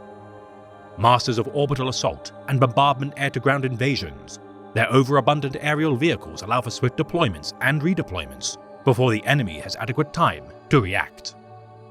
Not to be confused with berserkers, alike to the ruinous World Eaters or headsmen of the Executioners chapter, the Emperor's spears, when possible, prevent collateral damage being incurred from their adrenaline-fueled charges, bellowing Skovakara, Uln Zarun, redden the earth. Their current lack of resources and reinforcements requiring a more prudent approach to war, the spears have for the most part put pride aside in deference to the need to survive through mutually beneficial cooperation. Allying with the Skitarii legions of Bellona and Nighthouse Raukama often, the war hosts of the Emperor's spears devastate enemy lines, allowing for their allies to mop up remaining resistance with mechanical precision. Benefiting from among the most potent fleets of the Adeptus Astartes, the Bellonans of their forgemen toil endlessly to produce ammunition and armaments for their stalwart comrades in arms. Their druidic circle, clad in black ceramite, all train as apothecaries, yet some also act as chaplains and librarians. The necessity to hastily harvest gene seed during battle, preventing their genetic materials from being despoiled. Their Techmarines adopting the iconography of Forge Moon Bellona rather than the symbols of Mars. Their use of a haloed half-cog atop a skull weeping blood mimics that of their Skitarii legions. Dividing their men into 10 war hosts, alike to a conventional Space Marine company, each is led by a captain known as a War Host Lord, who in turn is commanded by their equivalent of Chapter Master, the High King.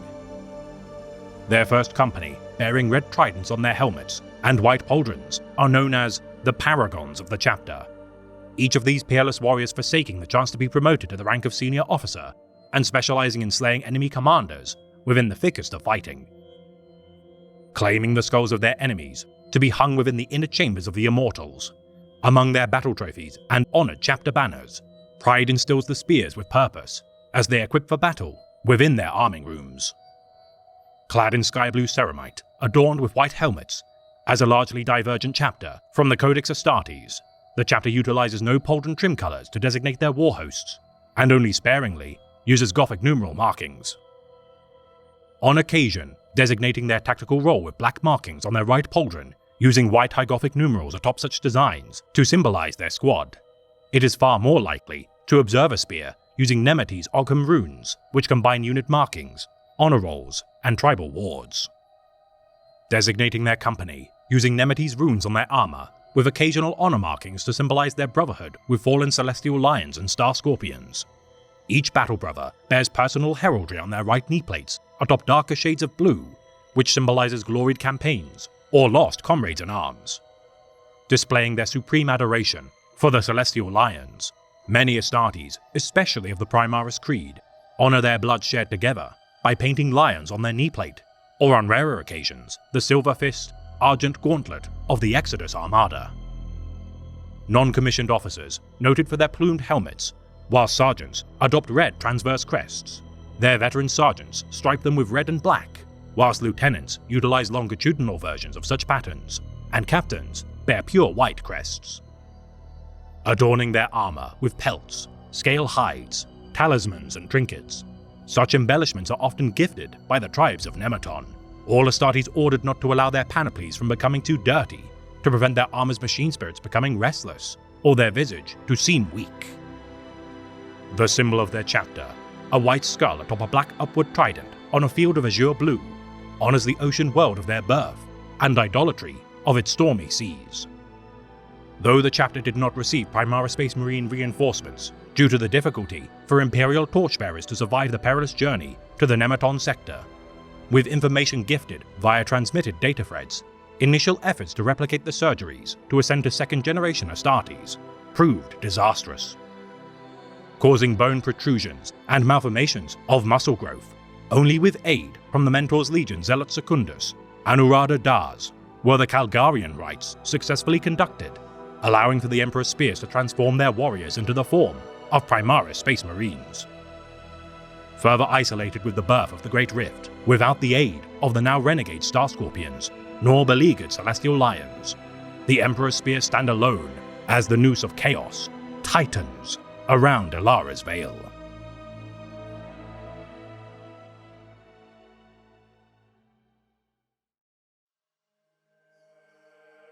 Ours is not to judge his mind or purpose, for as the hand that turns the hourglass is our Emperor, it is according to his will that the grains of our lives are spent. The Fire Angels are a successor chapter of the Ultramarines. Sired during the 25th Bastion founding, alongside the Emperor's Spears and Star Scorpions chapters, such Astartes hail from the hive world of Loren Alpha within the Segmentum Solar. Adopting the heraldry and title from a long-defunct chapter, once reinstated, the command structure of the Fire Angels comprised of honored veterans of myriad Ultramarine successor chapters. The Planetary Defense Forces of Loren Alpha tithing their most promising aspirants to conduct the Test of Fire, chaplains orchestrate tournaments to weed out the weakest recruits, which has in less than 2 millennia bolstered their reputation as siring among the finest warriors of the Space Marines. Reverent of the Imperial Creed, as fervent disciples of the Emperor's divinity, the Ecclesiarchy regularly dispatches Adeptus Sororitas reinforcements to aid in their wars of faith. Greatly respected by the Ordo Hereticus of the Emperor's Holy Inquisition, the Fire Angels care not for their kindred chapters' disdain of their worship of the Master of Mankind as a god, as they give praise to his glory. Revered for their service during the Badab War of 910.M41, the chapter dispatched 7 companies which took heavy casualties on the world of Sagan. Continuing the campaign as a support contingent, aiding the Sons of Medusa suppressing uprisings within the Endymion cluster. With the arrival of the Carcharodons to the fray, the Fire Angels withdrew completely to prevent unnecessary bloodshed. Largely compliant in their adherence to the Codex Astartes in terms of battle doctrine, their lack of relic weapons requires widespread use of Rhino transports, Predator tanks, and Sternguard veterans in deference to Terminator squads or other such prized armaments. Favoring drop pod assaults, mechanized charges, and infiltration strikes, their overabundance of Predator, Whirlwind, and Vindicator tanks forged from their homeworld's manufactoria are blessed to carry out the will of the God Emperor. Rarely deviating from tried and true strategies as outlined by the Codex, the Fire Angels arm their tactical squads with heavy bolters, melter weapons, and flamers to conduct anti-personnel engagements. Cherishing their swords as a mark of personal honor, the Fire Angels pray, clutching the incarnation of the Emperor's judgment, keeping its edge sharp to better silence his enemies. Not holding their Primarch, Rebute Guilliman, as sacrosanct, despite his status as their Genesire, the Fire Angels see the veneration of the Emperor's sons as idolatry, for only the Master of Mankind is worthy of praise. Clad in silver ceramite, adorned with red pauldron trim, the chapter marks their tactical role with red paint on their left knee plate. Their right knee plate adopts the Codex prescribed color scheme to signify their company, each battle brother stenciling their squad number with black logothic numerals atop such colors. The symbol of their chapter, a red crosslet atop a field of silver, is atypical in its application to both of their pauldrons. Highly prized by the Holy Synod of Terra, as staunch enforcers of their proclamations, this pious chapter of Astartes continue to purge the wicked, inspired by the gloried hymnals of the God Emperor's glory.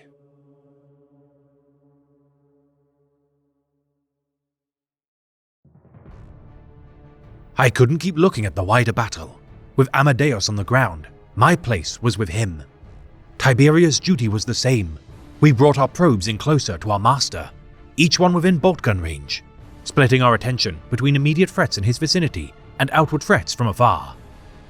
Sniper team, 15 degrees north, 3rd Merlon alongside the broken battlements, Nova Scare platoon pinned under heavy fire, 40 yards north-northeast, to your right, in the ruins, Exarchy officer, armed with an energized blade.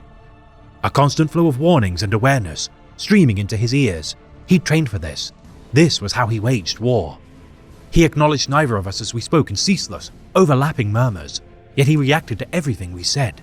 His bolter kicked and banged. His blade rose and fell, bit and tore. We weren't defenseless, even at this distance.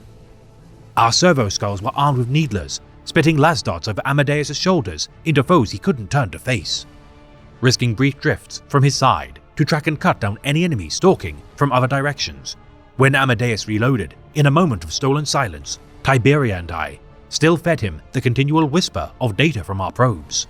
Even some of the spears kept glancing his way, unused to the way he fought in brotherless focus, aware of every threat, eager for every target. His warcraft was no revelation to us. This was what we trained for, and I'd perform the same duty for other Mentor Legion officers on every deployment.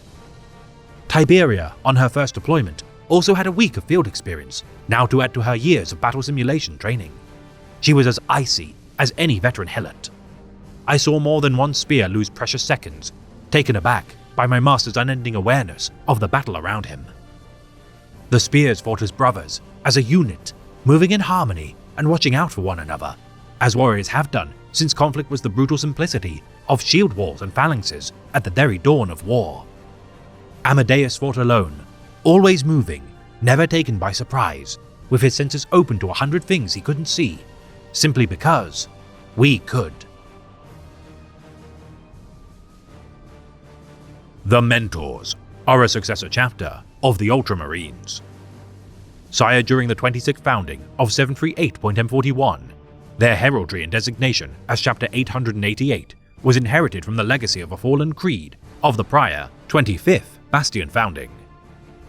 Their forebears, the Star Scorpions, ravaged by gene seed mutation and lost within the tides of the warp, the now renegade warband returned to the material realm known simply as the Pure. The imperial homeworld of the Star Scorpions, Kamun Sen, was purged by their brethren of the Astartes Velari. To this day, the Emperor's Spears and Celestial Lions remain distrustful of the Mentor's Legion for bearing the colors of their fallen brethren.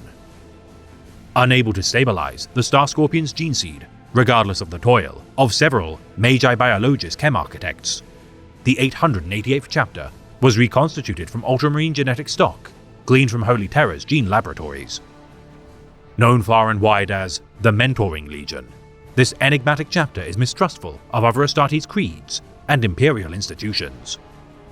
Concealing the location of their chapter homeworld, deployments and intentions, the Mentoring Legion train each Astartes in all manner of extensive military strategies using an array of weapons and technologies.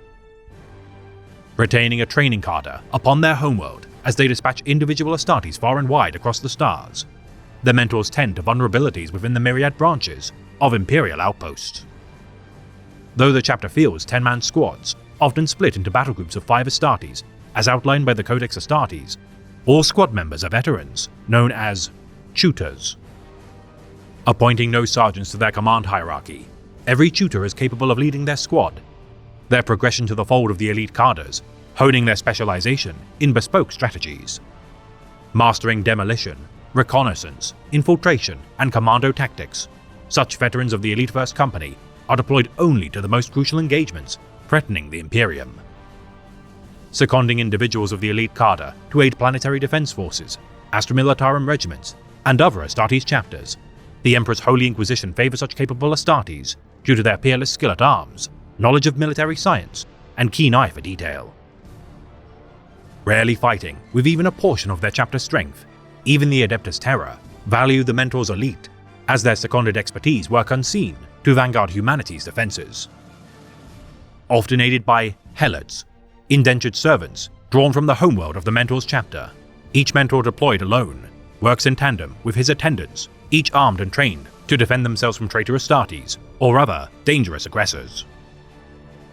Their involvement during the Golance War of 987.M41, among the chapter's finest hours, the Mentors aided the plight of Force Commander Isaiah of the Flesh Eaters during their engagement with the Eldar.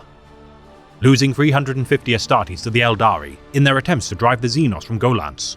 Upon receiving calls for aid, the Mentors swiftly rid the planet of the Eldari, sending a mere 5 Space Marines to turn the tide of the war.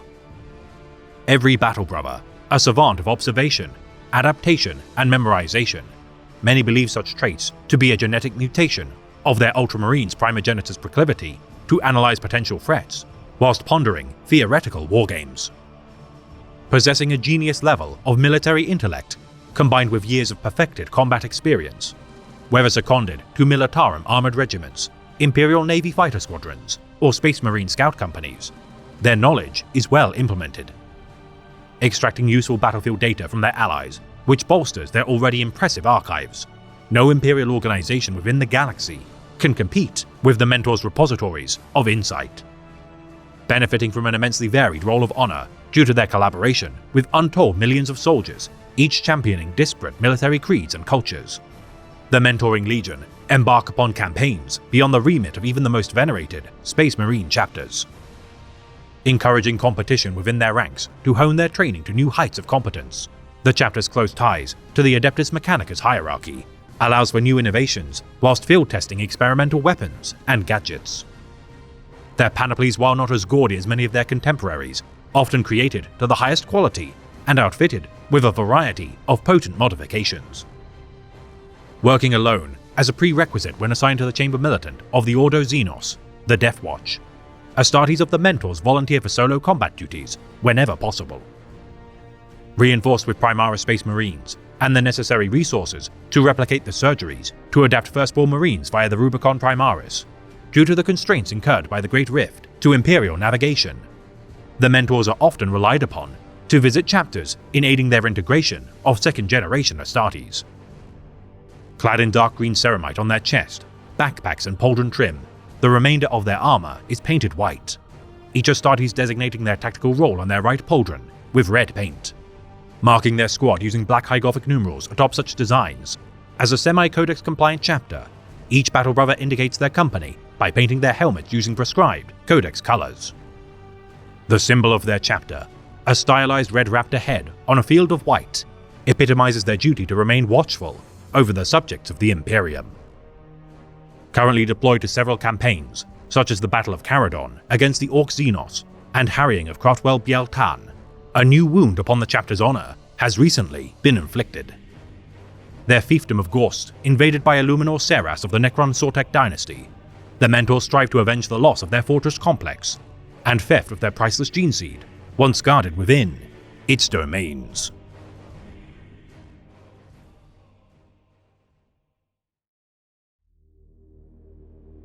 The Angels of Fury are a successor chapter of the Ultramarines of unknown founding. Hailing from the world of Ingiga within the Segmentum Solar, these warriors have been taken under the wing of the Nova Marines as their foremost tutors in their methods of waging war. Clad in white ceramite, adorned with red pauldron insets and chestaquillas, each Astartes marks their tactical role with white paint on their right pauldron, indicating their squad using black High Gothic numerals atop such designs. As a largely codex-compliant chapter, each battle brother symbolizes their company using its prescribed colors on their left knee plate. The symbol of their chapter, a sideways white skull with wings protruding from its back on a field of red, epitomizing their swift purge of the enemies of the Imperium. Noted for their combat made against traitor warbands such as the Wordbearers, these unconventional sons of Rabute Guilliman continue to thrive under the guidance of the Nova Marines.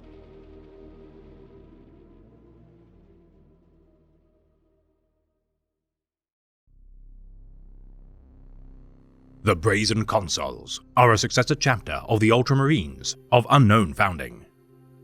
Hailing from the affluent world of Aventinium, all Astartes are recruited from their homeworld's noble class, who are trained from birth prior to their initiation into the chapter.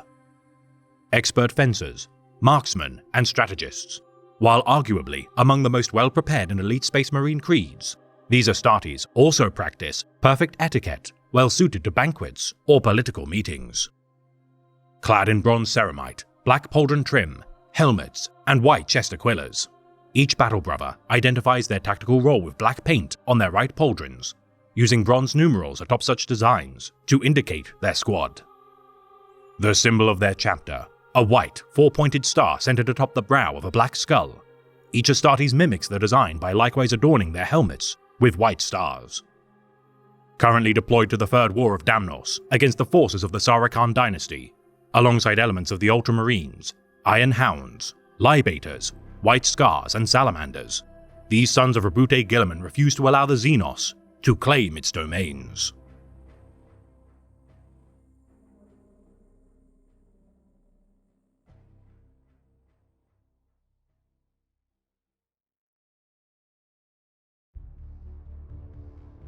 The Dark Suns are a successor chapter of the Ultramarines of unknown founding.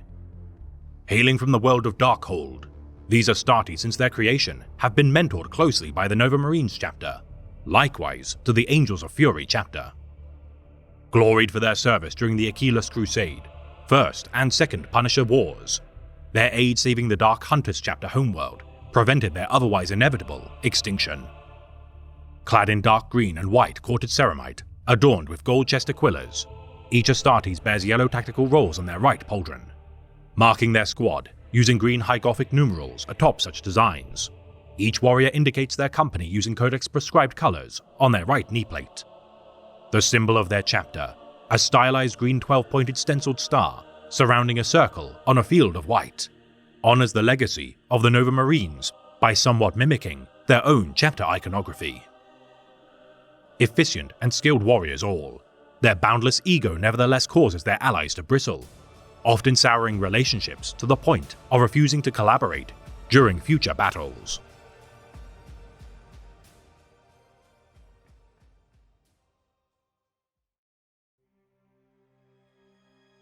Were it not for our duty over the Eleusinian Maze, Inquisitor, we would all have joined the Abyssal Crusade. And what then?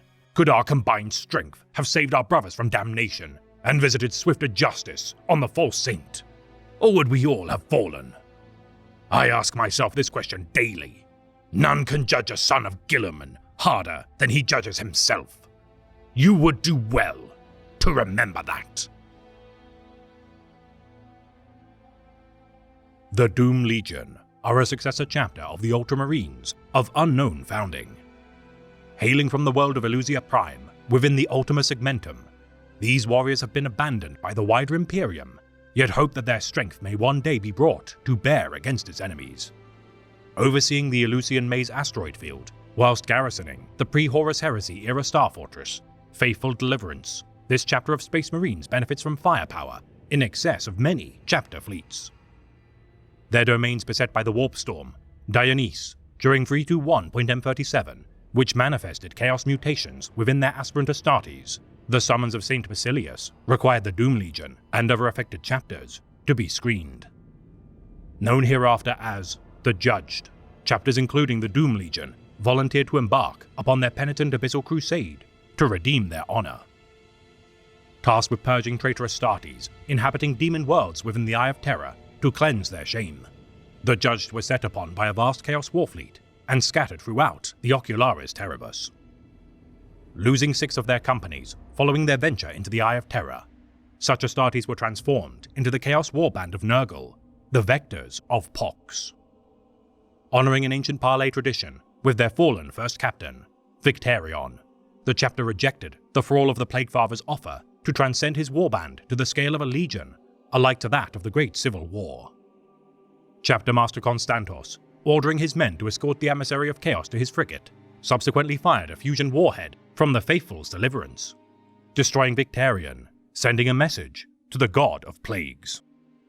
Clad in metallic grey ceramite, adorned with black pauldron insets, dark green chest plates, pauldron trim, and chest aquillas, each Astartes marks their tactical role with white paint on their right pauldrons, identifying their squad using black Low-Gothic numerals atop such designs. As a partially Codex-compliant chapter, each Space Marine uses prescribed Codex colors on their left knee plate to indicate their company.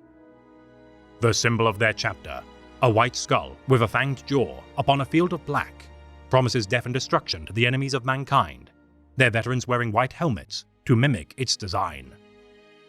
Aiding the 4th Cadian Army and Firelord's chapter upon the fortress world of Sonnen during the 13th Black Crusade of Abaddon the Despoiler, the Doom Legion fended off Alpha Legion forces for days without reinforcement. Their efforts proving their remaining numbers to be righteous in the name of the Emperor, the wary gaze of the Inquisition, regardless, maintains a close eye, scrutinizing their deeds.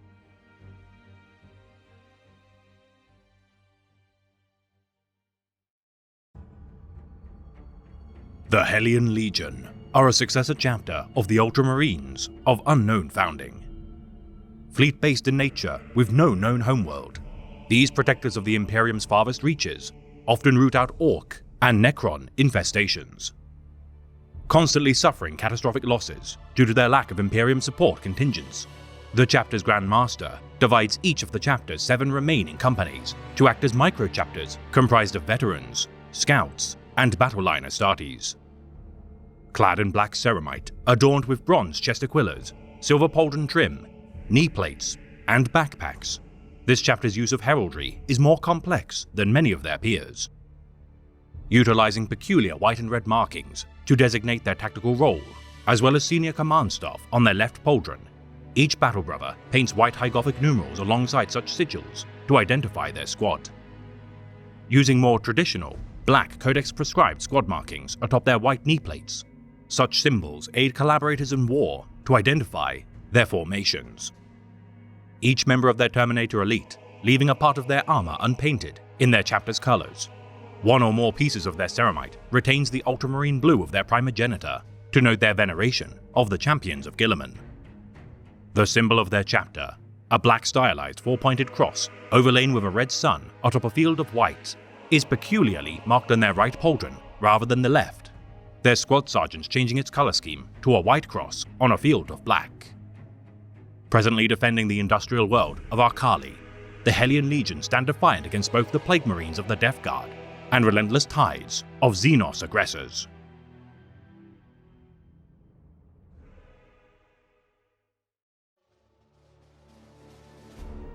The Heralds of Ultramar are a successor chapter of the Ultramarines of unknown founding. Revering their primogenitor beyond measure, it is peculiar that despite this chapter's heraldry and veneration for the Ultramarines, little to nothing is known about their deeds or honor roll. Clad in blue ceramite, adorned with yellow chest aquillas, each Astartes marks their tactical role with white paint on their right pauldron, imposing black numerals atop such designs to indicate their squad. As might be expected for such reverent imitators of their primogenitor's glory, as a highly Codex-compliant chapter, each battle brother signifies their company using Codex-prescribed pauldron trim colors. The symbol of their chapter, a yellow sunburst flanked by black wings on a field of blue, signifies their reverence to the Lord of Ultramar and his Empire's creed. Fighting in the name of their venerated Primarch, with the return of the Avenging Sun, the exemplars of his realm have been inspired to new heights of glory.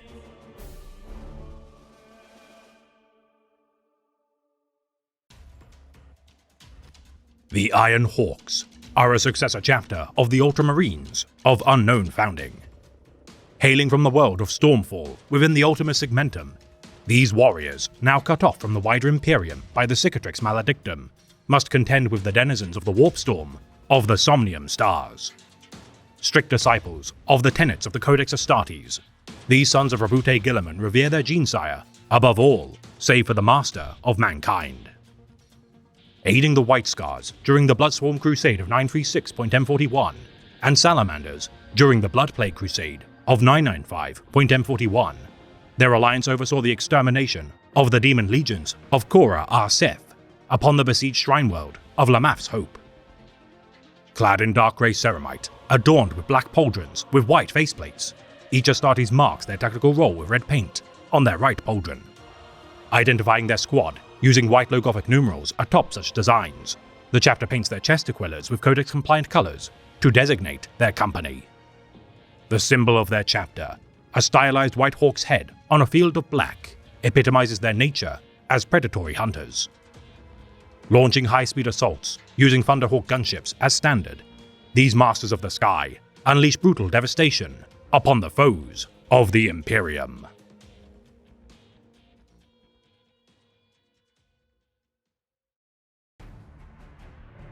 The Omega Marines are a successor chapter of the Ultramarines of unknown founding. Known to have been sired during the 40th millennium, little is known about these sons of the Lord of Ultramar, save for their service during the Third War for Armageddon during 991.M41. Deploying the entirety of their chapter to face the greenskin menace of Garzgul Mag Uruk Fraka, alongside the Angels Porphyr, their dreadnought Karda, unleash devastation while protecting the Katana Bay water processing plant. Clad in halved white and black ceramite, adorned with dark yellow chest aquilers, each Astartes marks their tactical role with black paint on their right pauldron. Utilizing white high Gothic numerals atop such designs to identify their squad. As a Codex-compliant chapter, the Omega Marines use Codex-prescribed pauldron trim to mark their company. The symbol of their chapter, a white skull imposed by a white Omega symbol upon a field of black, honors the legacy of their primogenitor. Revered as part of the largest reported cybernetic combat deployment in Imperial history during the Third War for Armageddon, their humbling of untold Orc killer Cads and Death Dreads is retold to this day by the denizens of Armageddon.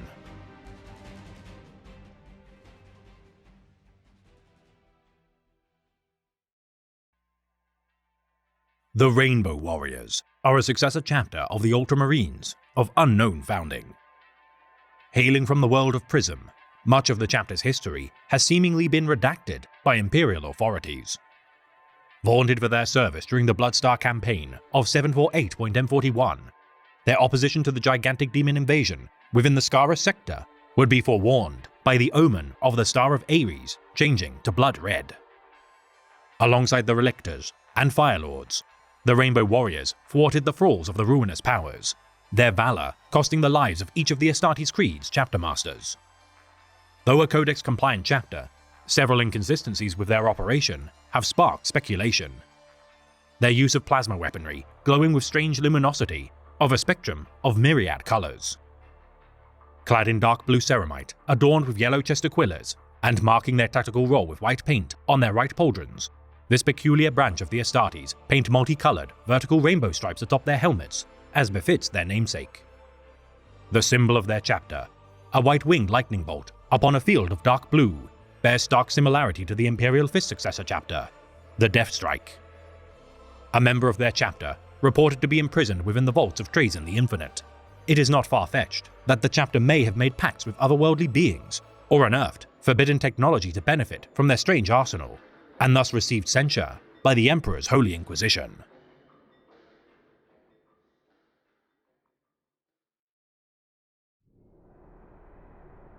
The Castellans of the Rift are an Ultima founding successor chapter of the Ultramarines.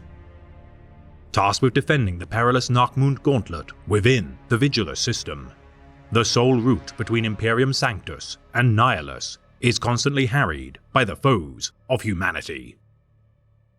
Pushing back the tide of Xenos, traitors and heretics, which seek to deny the Imperium its sole means to traverse safely through the Cicatrix Maledictum, the assignment of the Castellans of the Rift is crucial to the war efforts of the Avenging Sun.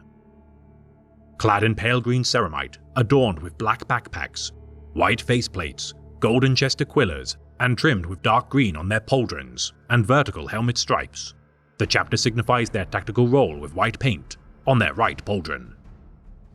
Designating their company with white high Gothic numerals on black left knee plates, each Astartes utilizes black high Gothic numerals atop their tactical role to identify their squad.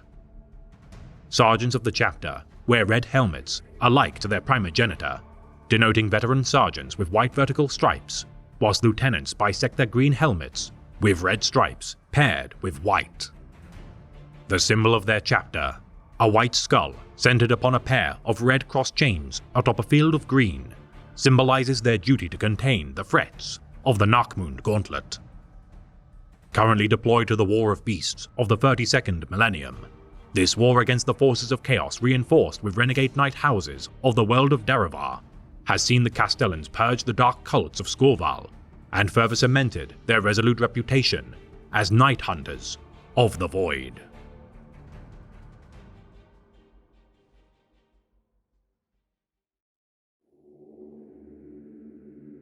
We have known storms such as this. They raged when our chapter was raised, on Mars the Red, and to them we owe our name. We are the Lightning Bringers. Such tempests hold no fear for the Fulminators. The Fulminators are an Ultima founding successor chapter of the Ultramarines. its initial intake selected from the most promising Terran guards during the era of the Great Scouring. For 8 millennia, these sons of Guilliman lay in stasis below the surface of Mars. Adopting their chapter's title from the electrical storms which ravaged the surface of the Red Planet, the Fulminator's service during the War of Rust and Slime sought the barest preservation of the Forge World of Metallica from the forces of the Death Guard. Clad in blue ceramite, adorned with gold-chested quillers and pauldron trim, the chapter identifies their tactical role with white paint on their right pauldron, each Astartes marking their squad with black paint atop such designs, with their left knee plate identifying their company with white High Gothic numerals. The symbol of their chapter, a black-winged red lightning bolt upon a field of white, honors the Forge World Principia from whence they were forged. Respected for their service during the 42nd millennium, these scions of the Mechanicus and the Avenging Sun continue to face the darkness with the fury of machine and flesh.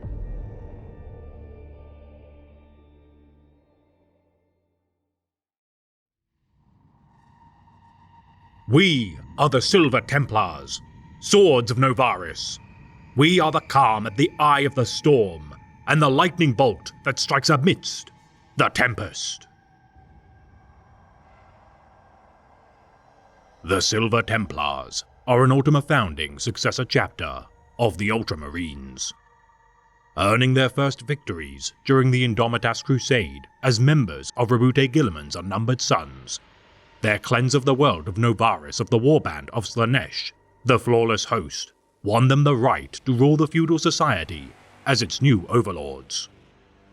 Drawing aspirants from the population's skilled swordsmen to attend grand tournaments within the foothills of their fortress monastery of Colossus, those who succeed in duels to the death must scale the mountain path to their new home. The Novarian people, revered as expert weaponsmiths, their kingdom's championing of metallurgy and craftsmanship were the envy of even the Chaos worshippers of She Who Firsts. Forging their own weapons, which they carry into battle, their so-called martial bond with the machine spirits within is unbreakable, allowing for expertise in combat far in excess to many chapters, which can even extend to their armored vehicles and voidcraft. Tasked with defending the Anacatosian sector as they replenish their numbers with recruits from their new chapter world, the Silver Templars were not found wanting for wars to wage in the name of their vaunted Primarch. Dispatching free companies to aid in the defense of the realm of Ultramar during the Plague Wars, the chapter distinguished themselves as brave and indomitable warriors. Causing a bitter rift between themselves and their allies of the Nova Marines, the brash and vainglorious actions of Captain Zeno Patricius causing unnecessary losses to be incurred by Nova Marine Captain Lobos's men during the siege of Thalassa Secundus.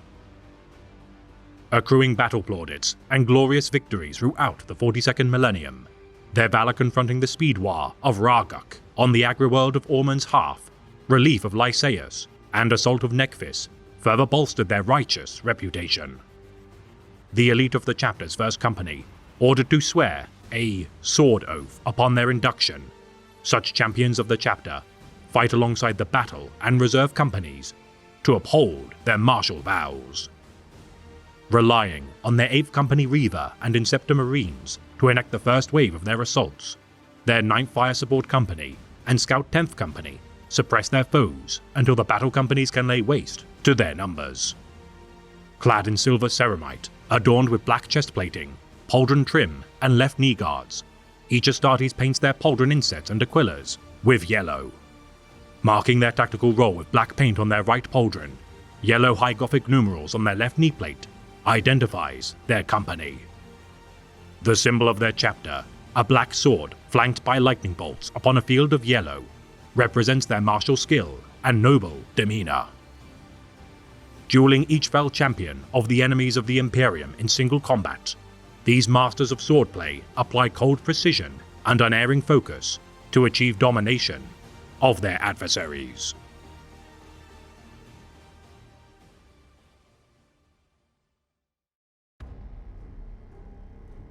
The Void Tridents are an Ultima founding successor chapter of the Ultramarines. Inhabiting the ocean world of Talassar within the realm of Ultramar, the warrior creed of their naval society has heavily influenced the chapter's combat doctrine. Masters of void warfare, specializing in boarding actions, low-gravity maneuvers, and ship-to-ship bombardments, under the tutelage of their chapter master, Lord Commodore Theodro Lathyrus, the chapter excels at planetary orbital assaults. The first chapter to cross the Narkmund Gauntlet following the birth of the Cicatrix Maledictum during the Indomitus Crusade, these pathfinders of Ultramar have proven crucial in navigating through the dark corners of the void. Clad in dark blue ceramite, white pauldron insets, copper chest aquillas, helmets, and pauldron trim, their heraldry honors the maritime traditions of Talassar, mimicking its blue oceans, white ship sails, and copper fittings. Marking their tactical roles with red paint on their right pauldrons, each Astartes denotes their squad by use of black High Gothic numerals atop their designs. Designating their company number with red High Gothic numerals on their left knee plate, sergeants are identified by their use of white vertical stripes on their helmets, whilst lieutenants impose a red stripe flanked with white. The symbol of their chapter, a red trident atop a field of white, similarly to their regalia, upholds their admiration for their homeworld's naval traditions. Assigned to protect the domains of the Avenging Sun, following the onslaught of the Plague Wars, the Void Tridents continue to earn glory for the Talassarian people.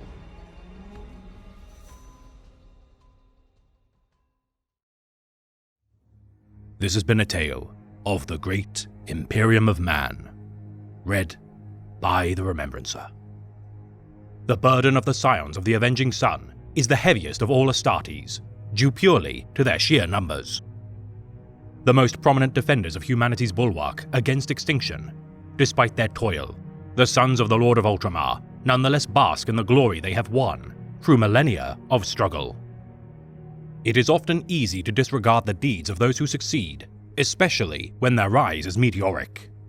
The barbs of jealousy and contempt, an enticing balm for our own jealousies. Be wary of venturing the path of comparison, especially to those at the pinnacle of their success. For such actions lead only to the delay of your own ventures, and only your prior self is a fair match to compare your own ascension.